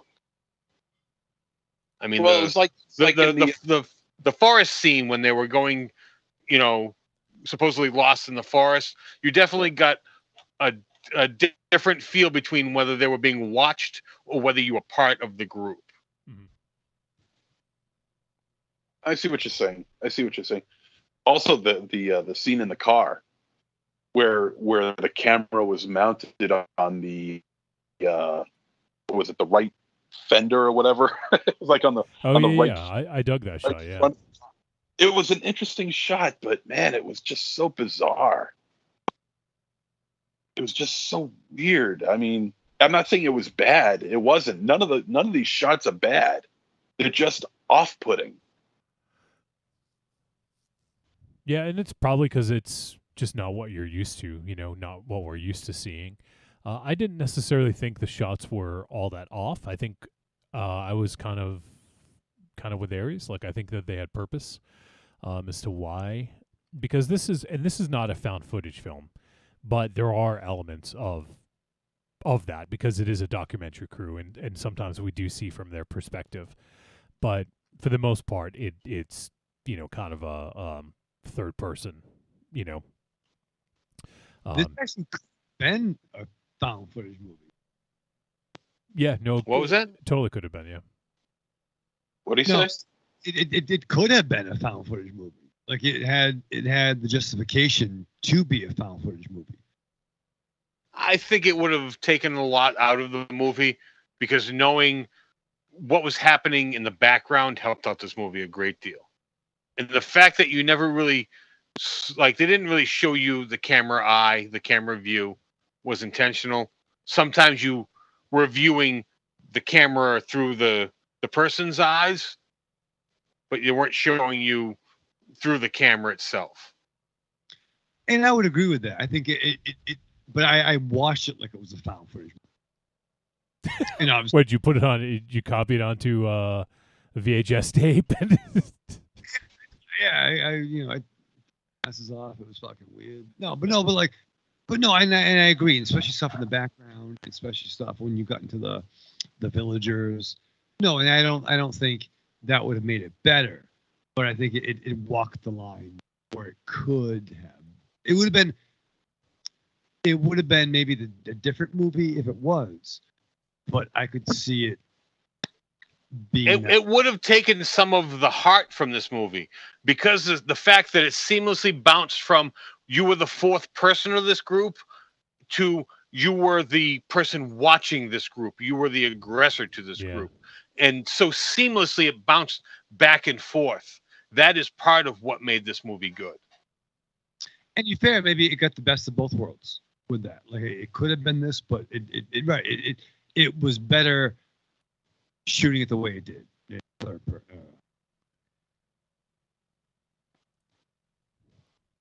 Yeah. So, I think that there was some interesting shots in this too. Even, and this is a debut feature, by the way. Just that's one thing I don't think I mentioned yet. So, it is possible that maybe as a director is getting his feet wet and was trying to do some different stuff.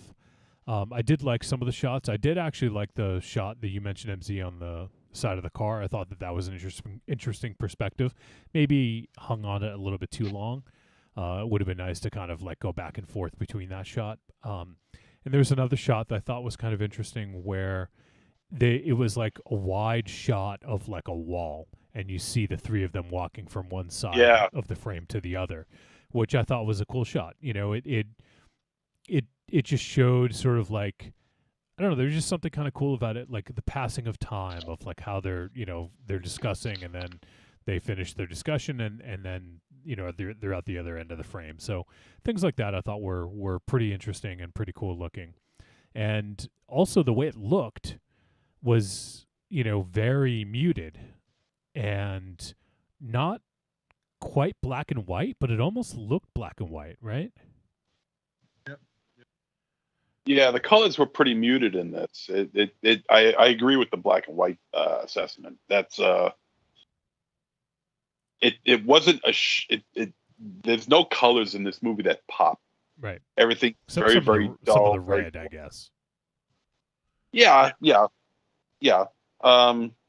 particular red. But it does have a very dull, bland, muted look to it.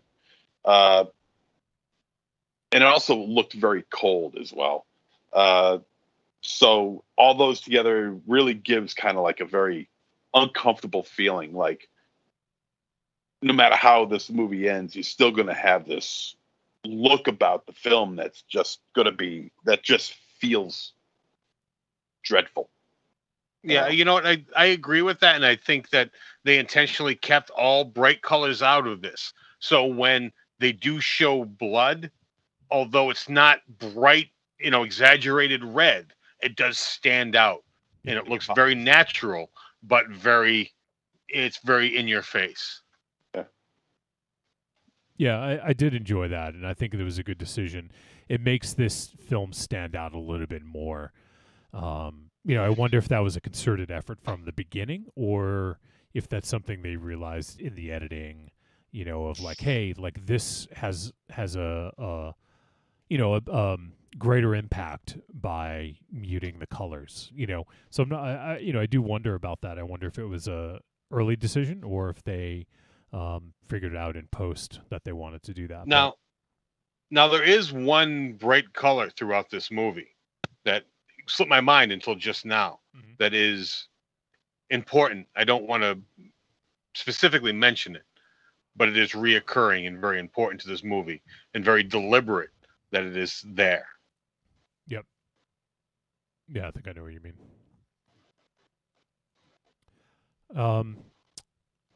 So, I think we get some of the traditional scares that you would get in a horror movie. Like in this, the main character of Yasmin is having bad dreams. She's having nightmares, and her father wants her to go visit the Sheik, so that not the Iron Sheik, Raven Shadow.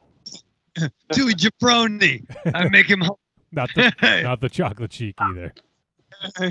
Give us your tweets. But I tried to look it up to see, and it seemed like it was almost like I don't know, the best way to describe it is maybe like a spiritual leader or like a religious leader type of thing. It wasn't necessarily a doctor or like a therapist, but kind of like a shaman. I don't know about that. I mean, that's not what I saw in my research, but maybe you're right.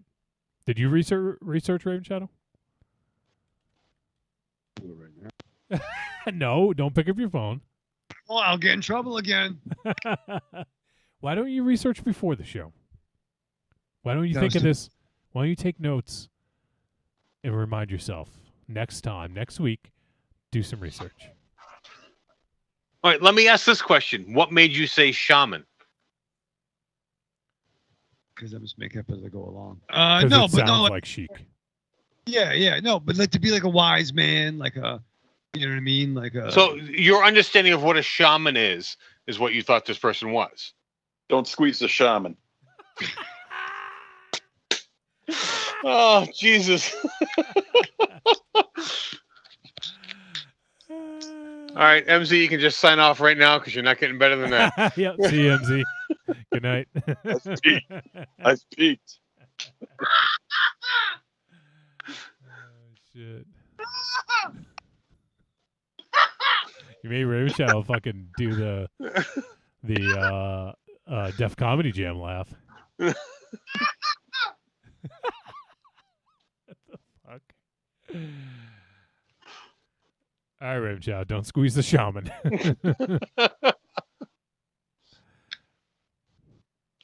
It's pretty good.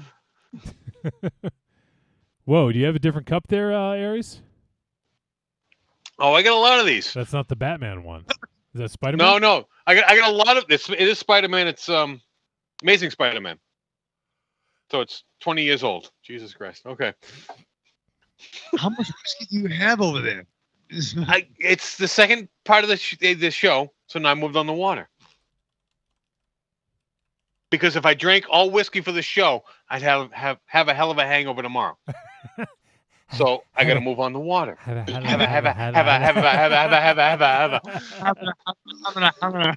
Baby, I am not from Havana.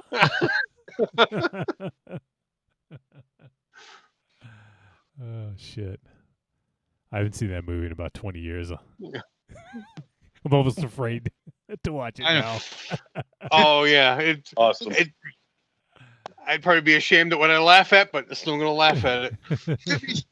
Back then, it was like, that's fucked up, yo. Even as a kid, I'm like, yeah. So I forget where we're at. Oh, we're talking about the Sheik, but she goes to see Sheik, and she's just really kind of dismissive because she's having these nightmares about a woman in black, and so we get the typical sort of nightmares and visions that she has, especially in the library.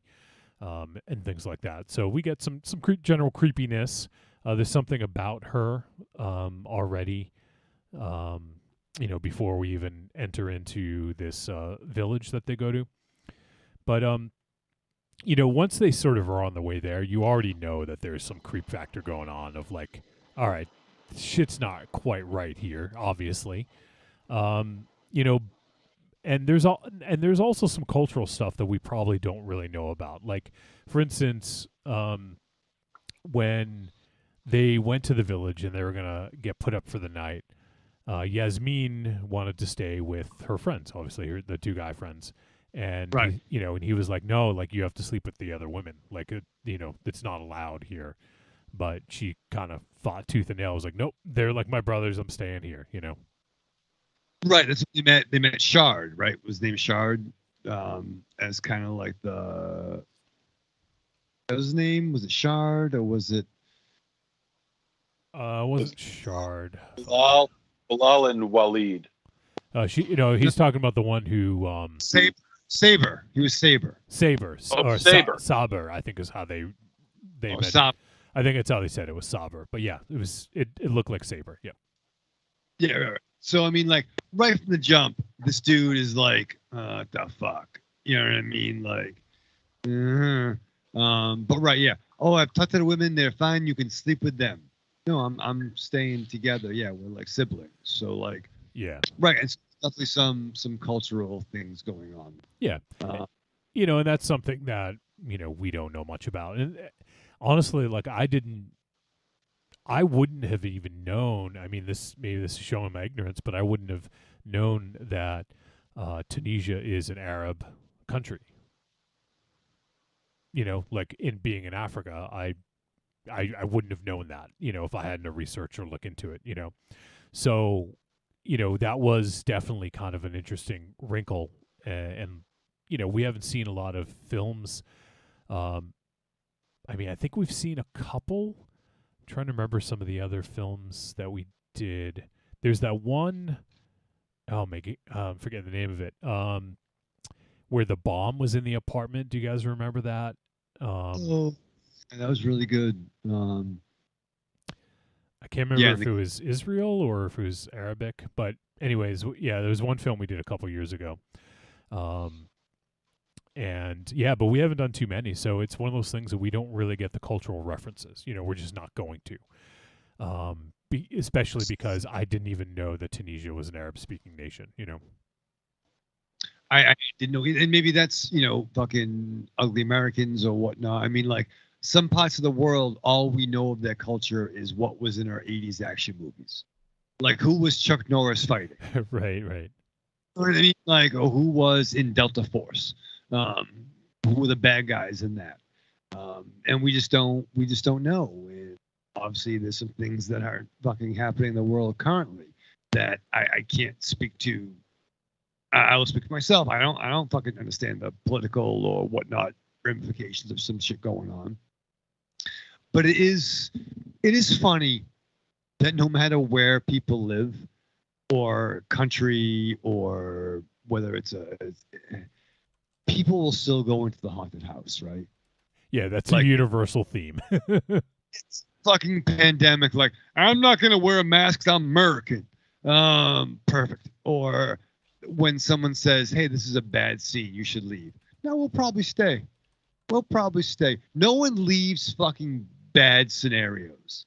Like, people are still having the idiot plot, Raven Shadow, as has been proven in the last year and a half, the idiot plot, you can no longer question it. Right, you can't. You cannot question the idiot plot ever again because of what's going on in this fucking this country or the world right now. Right, it totally makes sense. So every horror movie was fucking right. Going back to, I don't know, fucking Nosferatu would open up Peter's fucking coffin. I don't fucking know. Like Peter's coffin. Peter, I love Peter so much. But real quick, I don't want to get too distracted, but in the last episode, actually, sorry, not the last one, second to last episode of the first season of Wellington Paranormal, there is a crossover with What We Do in the Shadows. One of the vampires is in the show. Oh, respect. Yep, that's all I'll say. But truly, like why people just keep fucking? It's like, house haunted. Well, we can fucking put some spackle on that. We'll fix it. Like, people don't leave shitty situations. But you know what? In this situation, it makes sense when all's said and done. Yeah. In the village, or with our in this situation, in this movie we're talking about, when all's said and done, it makes sense. Aries can't say much more than that. But I think Yasmin. And yet he's going to try. Go ahead. No, I mean, Yasmin Blee. Yeah, no, it's just don't leave your fucking. Stay home. Stay fucking home. Don't go anywhere. Don't go to. Fucking... Okay, can we timestamp that for the next time he whines that no one's in that studio with him? There's no one's gonna do bad. Well, I'm. Yeah. No, but like, no, stay in your local area. But like, don't go local area. Don't go in the woods. Don't go fucking. Just stay in your fucking comfort zone. Life's too short. My comfort zone is the woods. Check for ticks. Aries just burns himself every day. He does. In the shower, it's like fucking. He sets himself on fire. Yeah, what's that movie with Meryl Streep and Kurt Russell? What was it when they were in the radioactive movie, Silkwood? Silkwood. That's not a comp.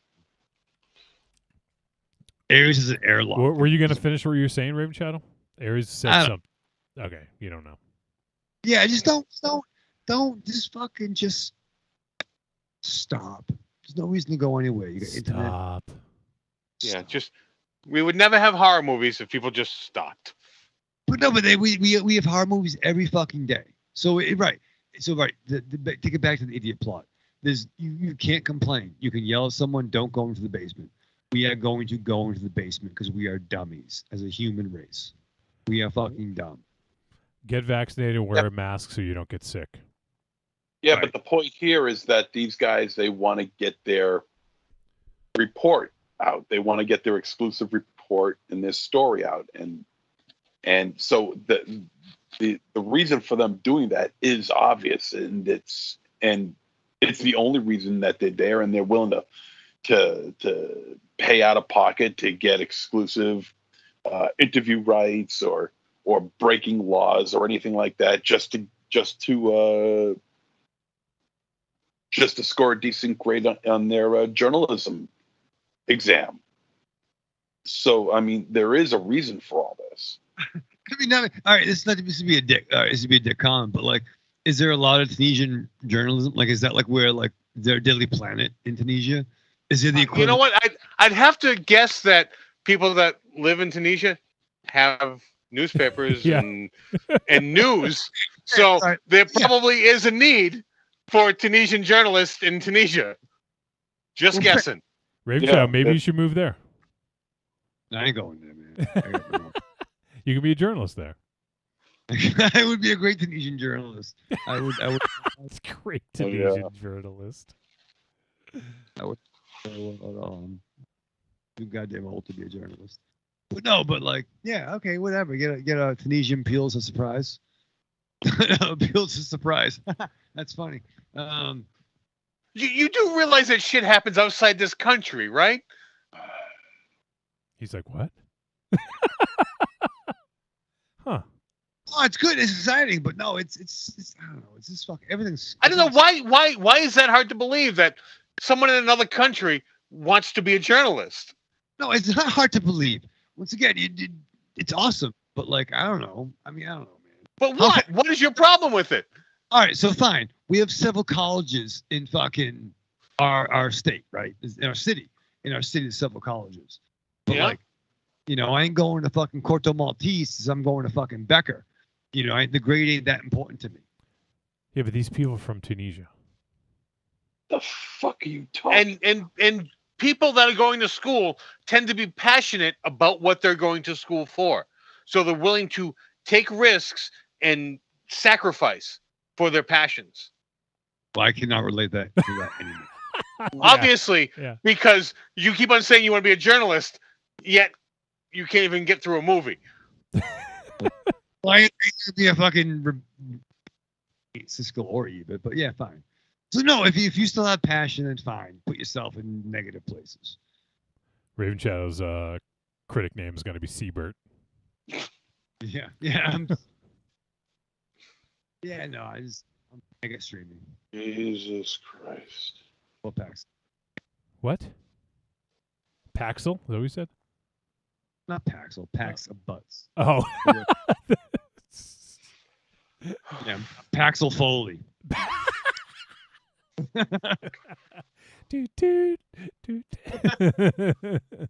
Paxel Foley. All right, so we should probably wind this down a little bit here. Obviously, we can't talk too much about the ending because it would be a little bit spoiler filled. But I thought that there were some cool visuals in this. There is that scene with the little girl when they first come upon the little girl. I thought was really pretty freaky, terrifying. Yeah, I thought that was cool. There's another scene with the little girl later. Just the imagery of how they show her, and then there's also that one where Yasmin looks out when they're in the village, looks out the door or the window at night, and there's all the shadows. Everyone's just gathered. Cloaked and in the shadows, and I thought that was a really great scene. It was well lit and looked super creepy and really interesting. Yeah, that scene itself, to me was the best shot in the entire film. Yeah, it had a great amount of atmosphere. There was a sense of dread involved. It reminded me a little bit of the Jared Blankhorn film that we watched that he did. Can't remember the name of it though. So We're Watching You or something like that. Is that? That's it. We're Watching You. Yeah, it kind of reminded me a little bit of that when I saw that, and I mean, as far as the little girl goes, I felt differently. I felt like she was hamming it up a little bit. there was something about her that just kind of irked me. Oh, I'm sorry. They're closing in. That's the name of it. Oh, yeah, that's it. That's it. Who's the her? The little girl. Oh yeah, The little definitely. Girl. I felt that there were times where, especially at the beginning when we first see her, I just felt like she was really hamming it up.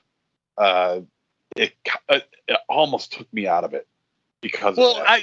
I thought that was intentional because when they first saw her, she runs away. They're all shouting, "Don't be scared." Yeah. She's giggling. Yeah. Well, like there is that definite that what is happening and what people think are happening are two different things.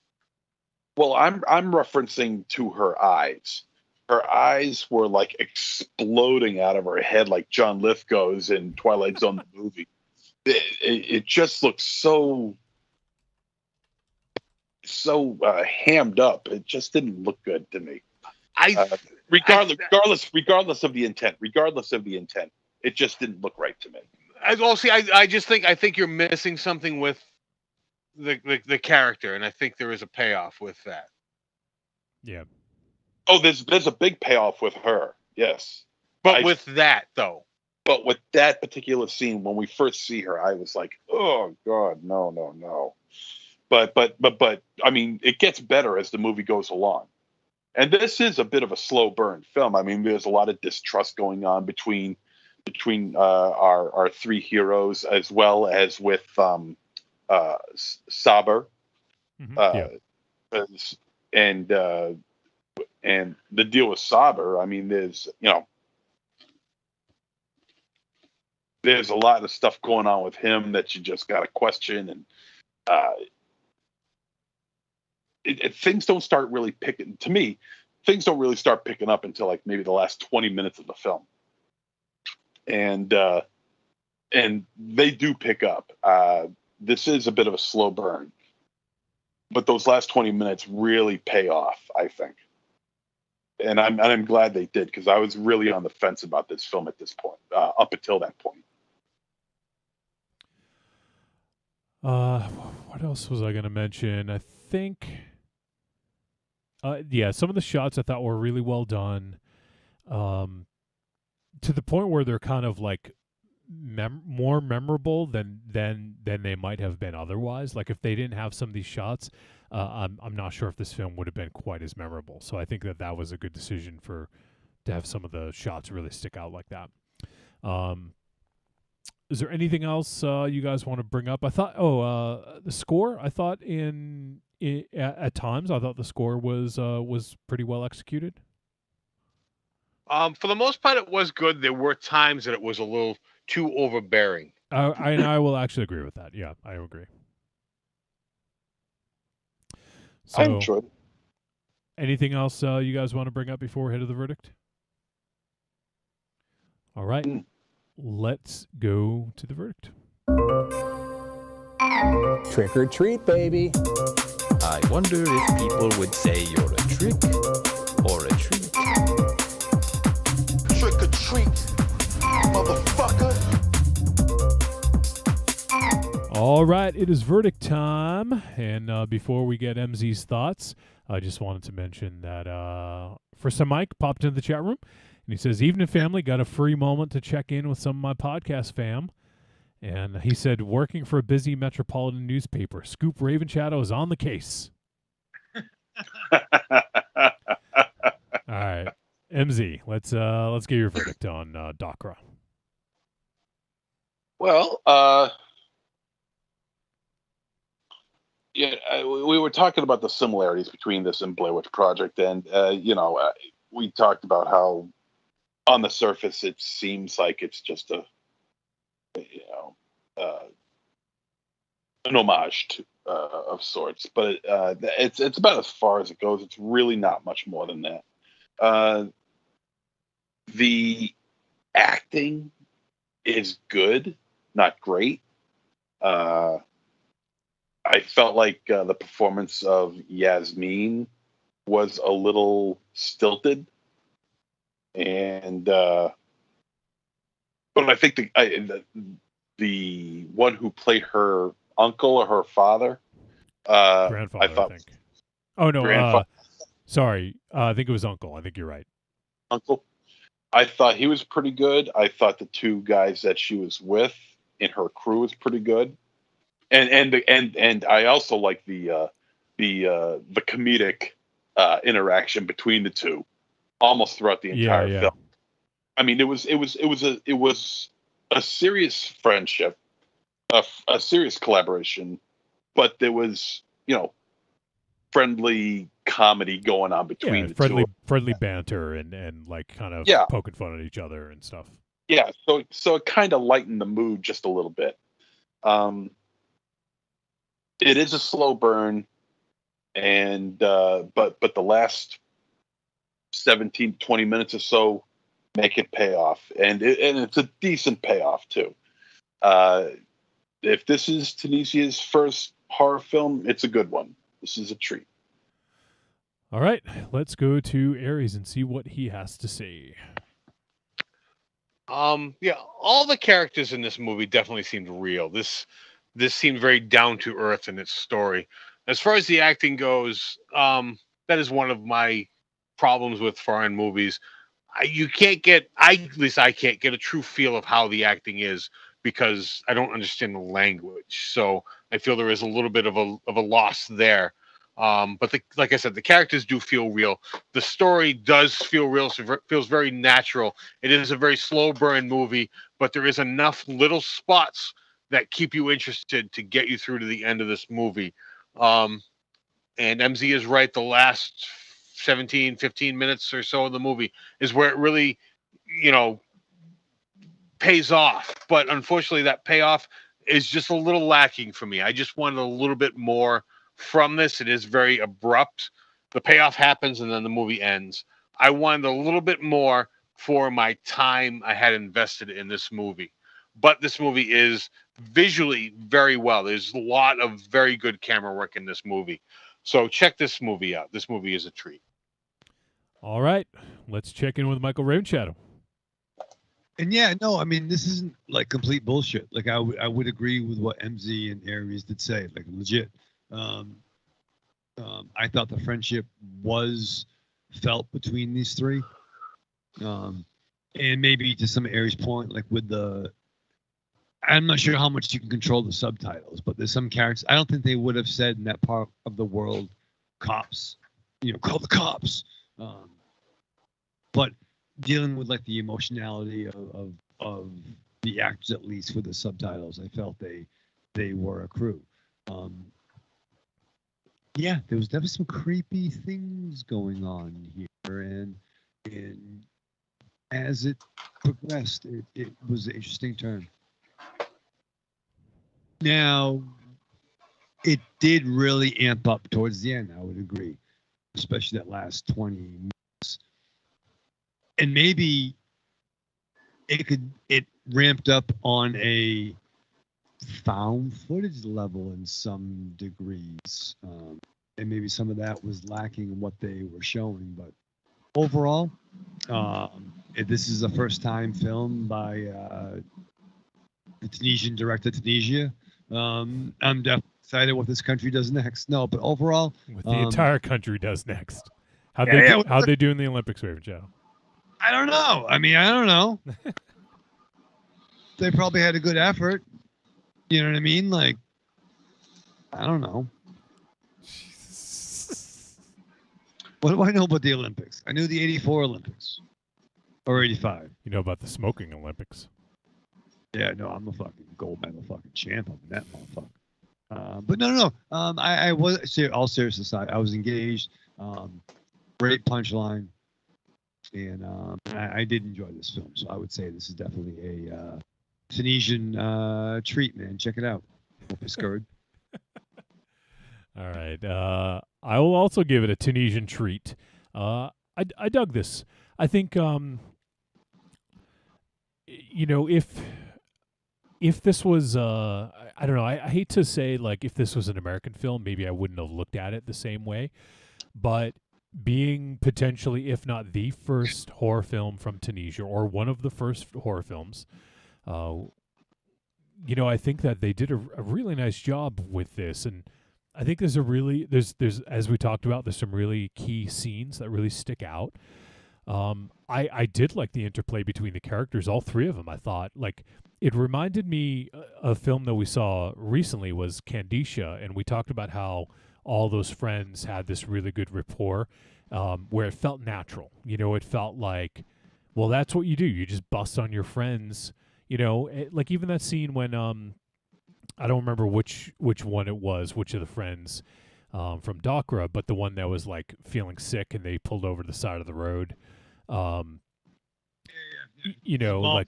and they just were like, he's like, oh, like how long you been pregnant, basically, or whatever, like just busting on each other, even when they're like, feeling sick. So I thought the interplay between the three characters was strong, and so as far as the script goes, I thought that it was well written, and and I get what Aries is saying. It is hard we don't understand the language, so there is a little bit of a handicap for us understanding the performance, but we can still understand, the facial expressions and the acting and everything else. So I thought that the three stars kind of like stood out, and I just got a really cool, creepy vibe from this film that I think was really strong, and the tension that they built, and even just like they built kind of their own legend in this, their own myth. Like, you guys all know from where we're from, we've heard different stories. Like we've heard Spider Gates, which is this supposedly haunted graveyard in central Massachusetts.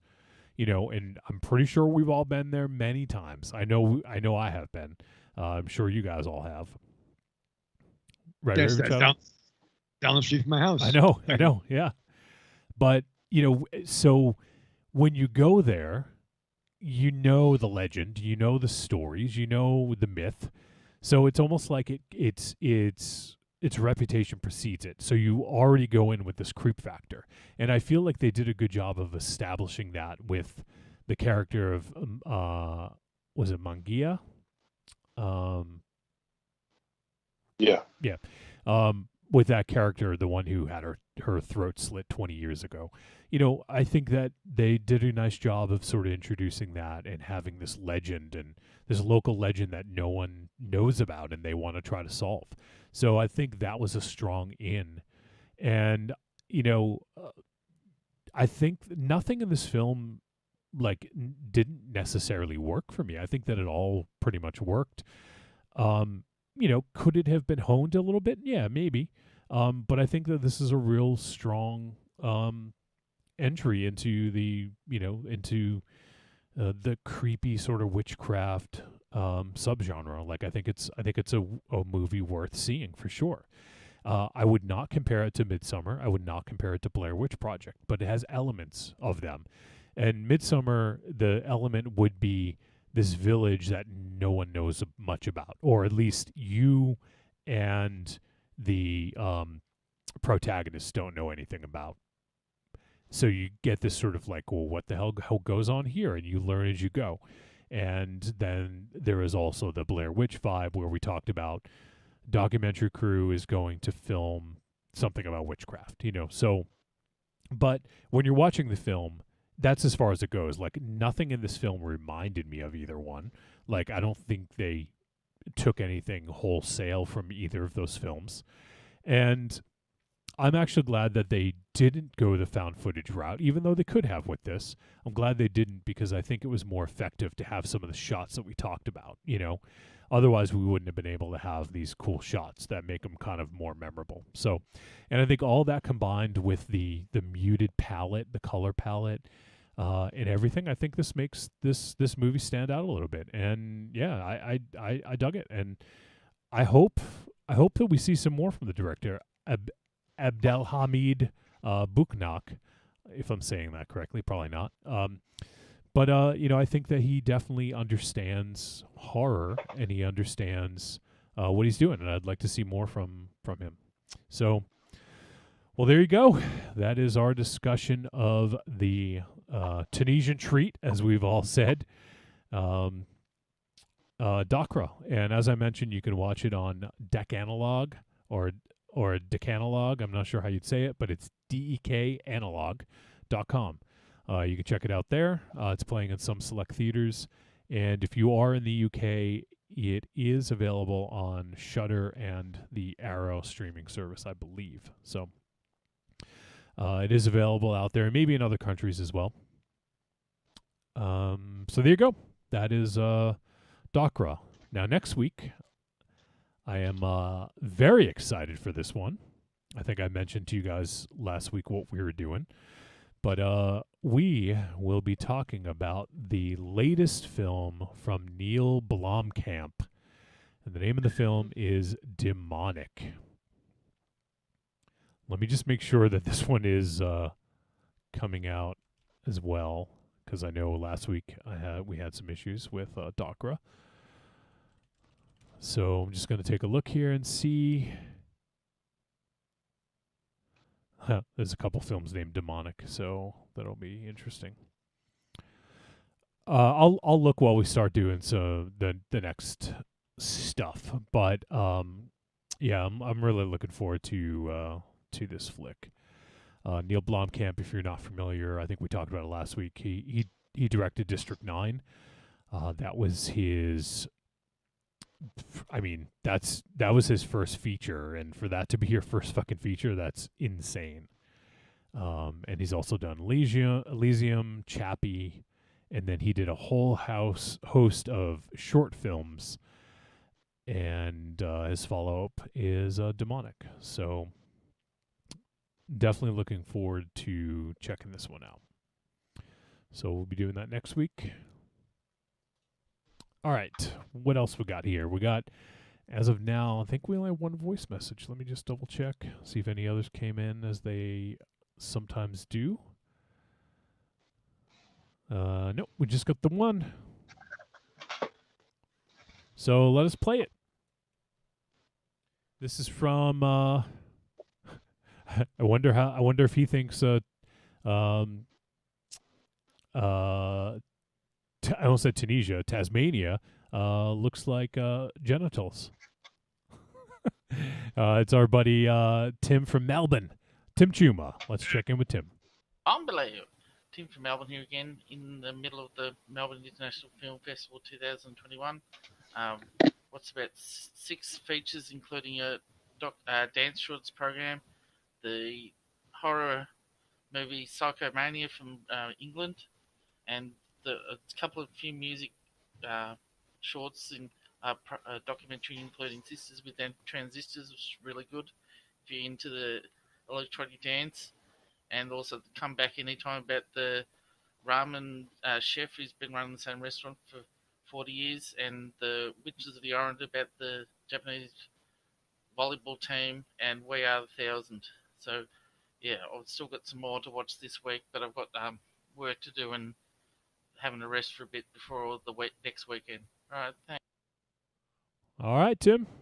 Tim's been checking out Myth, not Muff, Myth, Melbourne International Film Fest.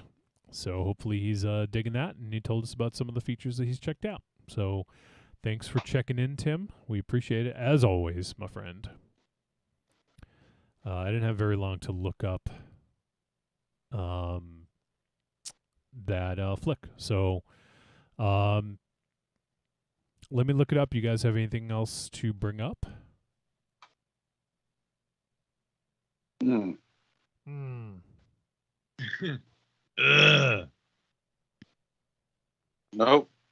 Nope. I don't. I'm all used out. I don't have anything. I've been rewatching Once Upon a Time in Hollywood over the last couple of days. Yeah, I know. Jesus I Christ. see. You turned it into a series, didn't you, Raven Shadow? I did. No, I really enjoyed that movie. I did. The fuck? The plane. How do you know? What are you looking at what I watched? I was watching to see if someone was watching the movie, and I saw someone was watching Once Upon a Time in Hollywood. Yeah, I really enjoyed that. It bumped its way up for Tarantino for me. I enjoy the picture. It calms me down. It calms you down. Yeah. I like. Great. What the fuck? You fucking threw it out there. No one said nothing. Threw it out there talking about Tarantino and like, I mean, not for nothing. They don't need our help, but like, I only, aside from people who we know, there's only two like celebrity podcasts I listen to, and that's Insanity with Rosenbaum and Talk is Jericho with Chris Jericho. But on one of his recent shows, he did like Tarantino's like top whatever the fuck. And for me, some of the later pictures like Hateful Eight and Once Upon a Time in Hollywood really resonate more with me than maybe some that I thought maybe should do when they came out. So I really like Once Upon a Time in Hollywood. And I haven't read the book yet. I know there's a book, paperback book. So it's funny, like I had a conversation with a dude at work. What Tarantino films could lead itself to a novelization? And what came to my mind is Reservoir Dogs would be great for a either extended cut of his properties. Like, could we figure out more of the roles of Nice Guy Eddie and Mr. Blonde? I would love a novelization of Reservoir Dogs. I would jump on that. That led to the before, the heist, and maybe something after. That's the most Tarantino movie I would want a novelization of. See, I'd be willing to bet you'd be disappointed in that. Thank you. Because what? Thank you for naysaying. Well, no, I'm just the mystique of those characters, the fact that you don't know the backstories, add to that story, and giving them that backstory, I think would take away. And I feel that anything that would be written would be disappointing. The fact, whatever you can come up with in your head is far better than whatever anyone can come up with. And that could be fair, and I don't disagree with you. Once again, if you listen to Force and Sensitive, there's a lot of conversations about explaining, how the tire got to that zombie in the movie that Monster Zero is still pissed off about. You don't get to over-explain everything, but yeah, I mean, but would there be any Tarantino movie that you would want a expanded version of? Me? Yeah. No, because personally, I am tired of Tarantino. Okay. Fair. And I really become aware of that the more I watch of him. It is, to me personally, it's tiresome to watch him, to listen to him.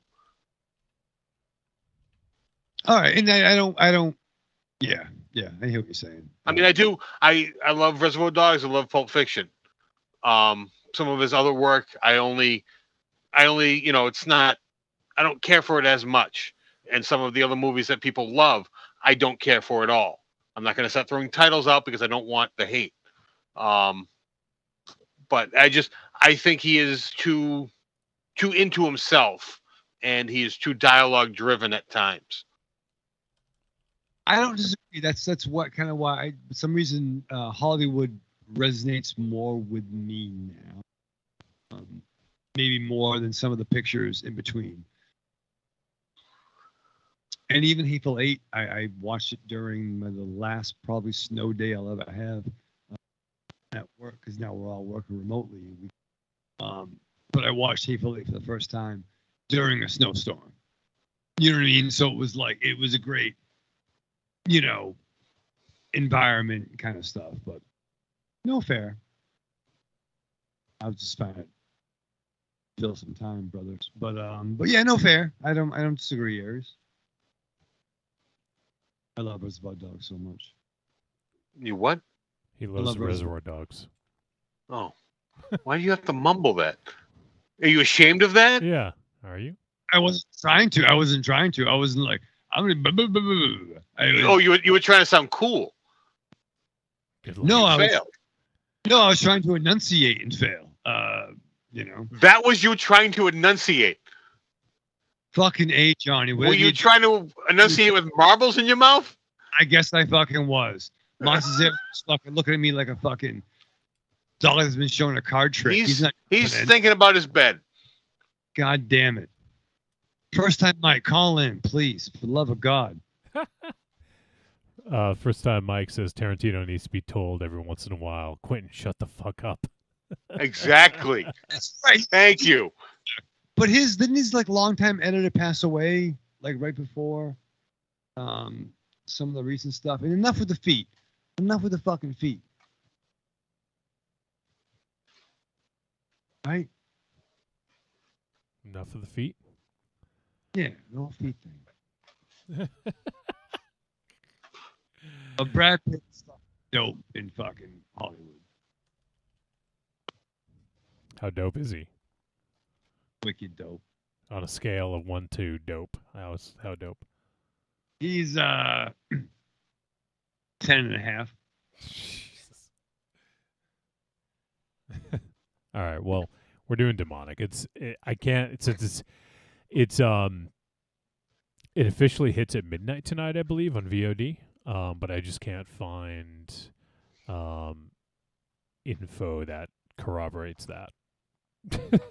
It's going to be in select theater. See, the thing is, since things are opening up, companies will have a same-day theatrical and VOD at the same day. But now, if there's a possibility that people might actually show up in the theaters, they would like to have a little bit of a theatrical run to get some of that money, before it hits VOD. So that's the thing. It's supposed to come out the 20th. I haven't seen anything saying that it doesn't, but I'm also having trouble verifying that it is definitely coming out on VOD on the 20th. So, but we will go with demonic because I haven't seen anything that says it's not coming out on the 20th on VOD. So that is the latest film from Neil Blomkamp. So that's what we're doing next week. All right. So now that's settled. Raven Shadow killed a little bit of time talking about Tarantino and he wants expanded universe, wants the comic book, he wants the audio book, you want the radio drama, right, Raven Shadow?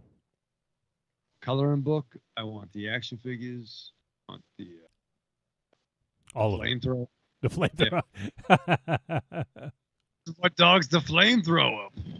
Oh yes. To be fair, I mean, Mr. Blonde didn't have a flamethrower, but that'd be fucking dope if he did pull a flamethrower. Yeah, it would be. Dr. Chris commented, and he said the 3-hour cut is coming of that movie. It will take you a year to get through it, Raven Shadow. Thank you. He's not wrong. Might have more time on my hands. That's good.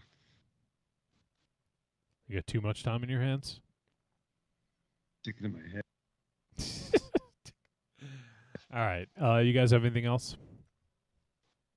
MZ is dying to fucking go to bed. Dying it. And it's early. We're stopping early tonight, MZ. I know. I love on the other side of the camera feed. What's that? I love the hustle on the other side of the camera feed. You got Monster Zero hustle, yeah. Like Monster Zero took 4 lorazepam before the show. Are you all right over there? I'm good. Dude, he's tired. This is his MO. As soon as we're done the movie review, he's checked out. Gosh. He's just waiting to say his one line, and then he's going to bed. He's not wrong.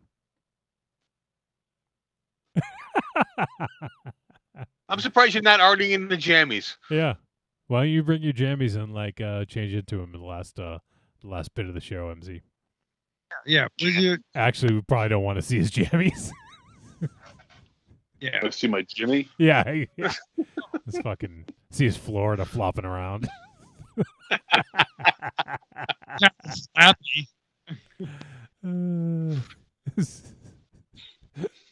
Oh shit. All right, so yeah, that will wrap things up. So next week, demonic. Check it out. Looks like Dane just popped in the chat.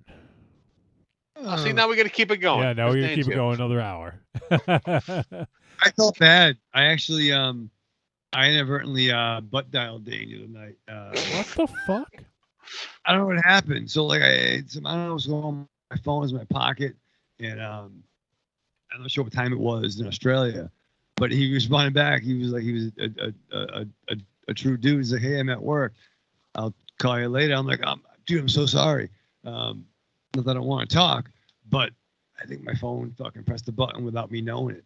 So like, if I don't know what my phone does. My phone's like fucking Ultron. It just does its own fucking thing. Like Ultron. I can't control it. So, well, you barely know how to use it. I don't know how to use it. And by Ultron, you mean technology that's 8 or to 10 years old. Right. I'm more Scott Lang than Hank Pym.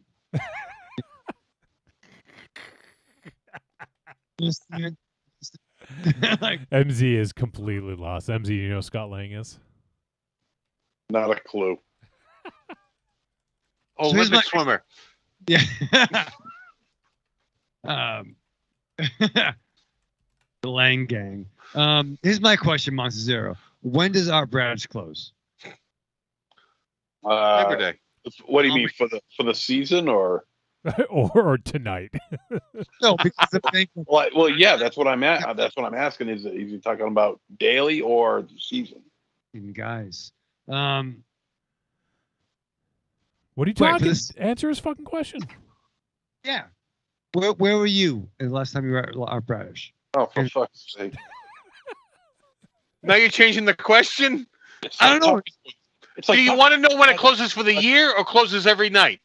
I feel like I'm talking to a fucking turnip right now. Fucking look at me, engage. Fucking when does Art Bradish close? It's all right. So it's August, whatever the fuck. When does it close for the season? All right, so for the season. Yeah, fine. No, tonight. Tonight. When did it close tonight? Just give me one answer. 9 o'clock. I'm willing to give you one answer as soon as I get a complete question out of you. Sometime next month it closes for the season. I think late September. Perfect. All right, before we go, Dane did chime in. It says, sorry, at home with flu-like symptoms after vaccine. Well, first of all, glad you got the vax, Dane. Hopefully you're up and at 'em in no time. He says, give me one good movie to watch.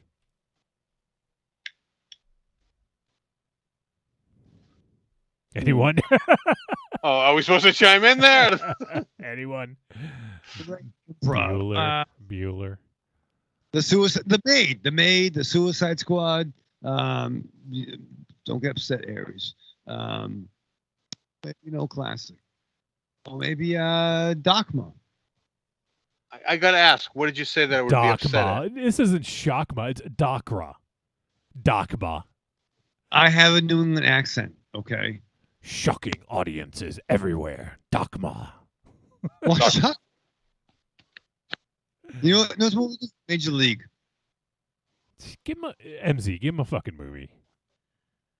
You used to do the torture pick of the week. It's been literally years since you've done that. Oh God, I don't know. Low Life. yeah. That's a good one. If Dane hasn't seen it, Low Life, man. Yeah. Low Life is a great fucking movie. We did that. What? Ravenchild, go ahead. You love the movie so much. You go ahead. Will Dane like Low Life? Oh my God! If he hasn't seen it yet, oh my God! Once again, fucking A, lucha libre, sleazy, LA. To fucking root for a character with a swastika tattoo on it. Did you say swastika? Swastika? Yeah. Okay. Well, don't say it a lot. I mean, I don't know what's I don't say it a lot. It's not in my fucking vernacular. Well, that's not a bad thing. Yeah, right. Like, I mean, I shouldn't be able to pronounce it. Oh my God, this is so awkward. Let's fucking end this, okay? Yeah, I don't know. You fucking set me up for shit. This is the worst ball ever. Dane, watch Low Life. This, I don't know why this one just came to me. But if you haven't seen it yet, check out House of the Devil from Ty West. Great slow burn horror movie. let's see. There's another one that came to mind. Shit, I'm trying to remember that. It's Fucking man. okay. This is an interesting one. I think I recommended this one to El Goro a while ago. It's a sci-fi flick directed by Mark Caro, who was from the directing duo Jeunet and Caro, who did City of Lost Children, Delicatessen. Great fucking movies.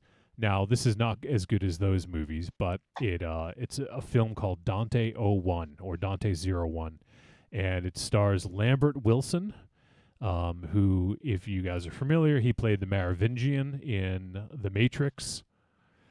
So we've got all kinds of cool geek cred going on in that movie.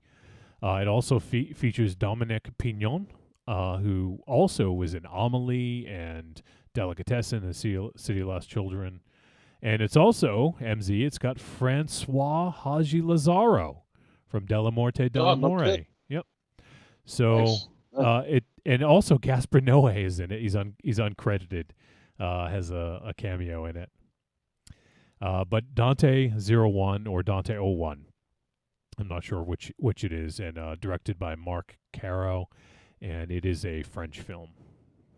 So that one, go with Low Life is a really good one, and also First Time Mike says Reanimator is always good.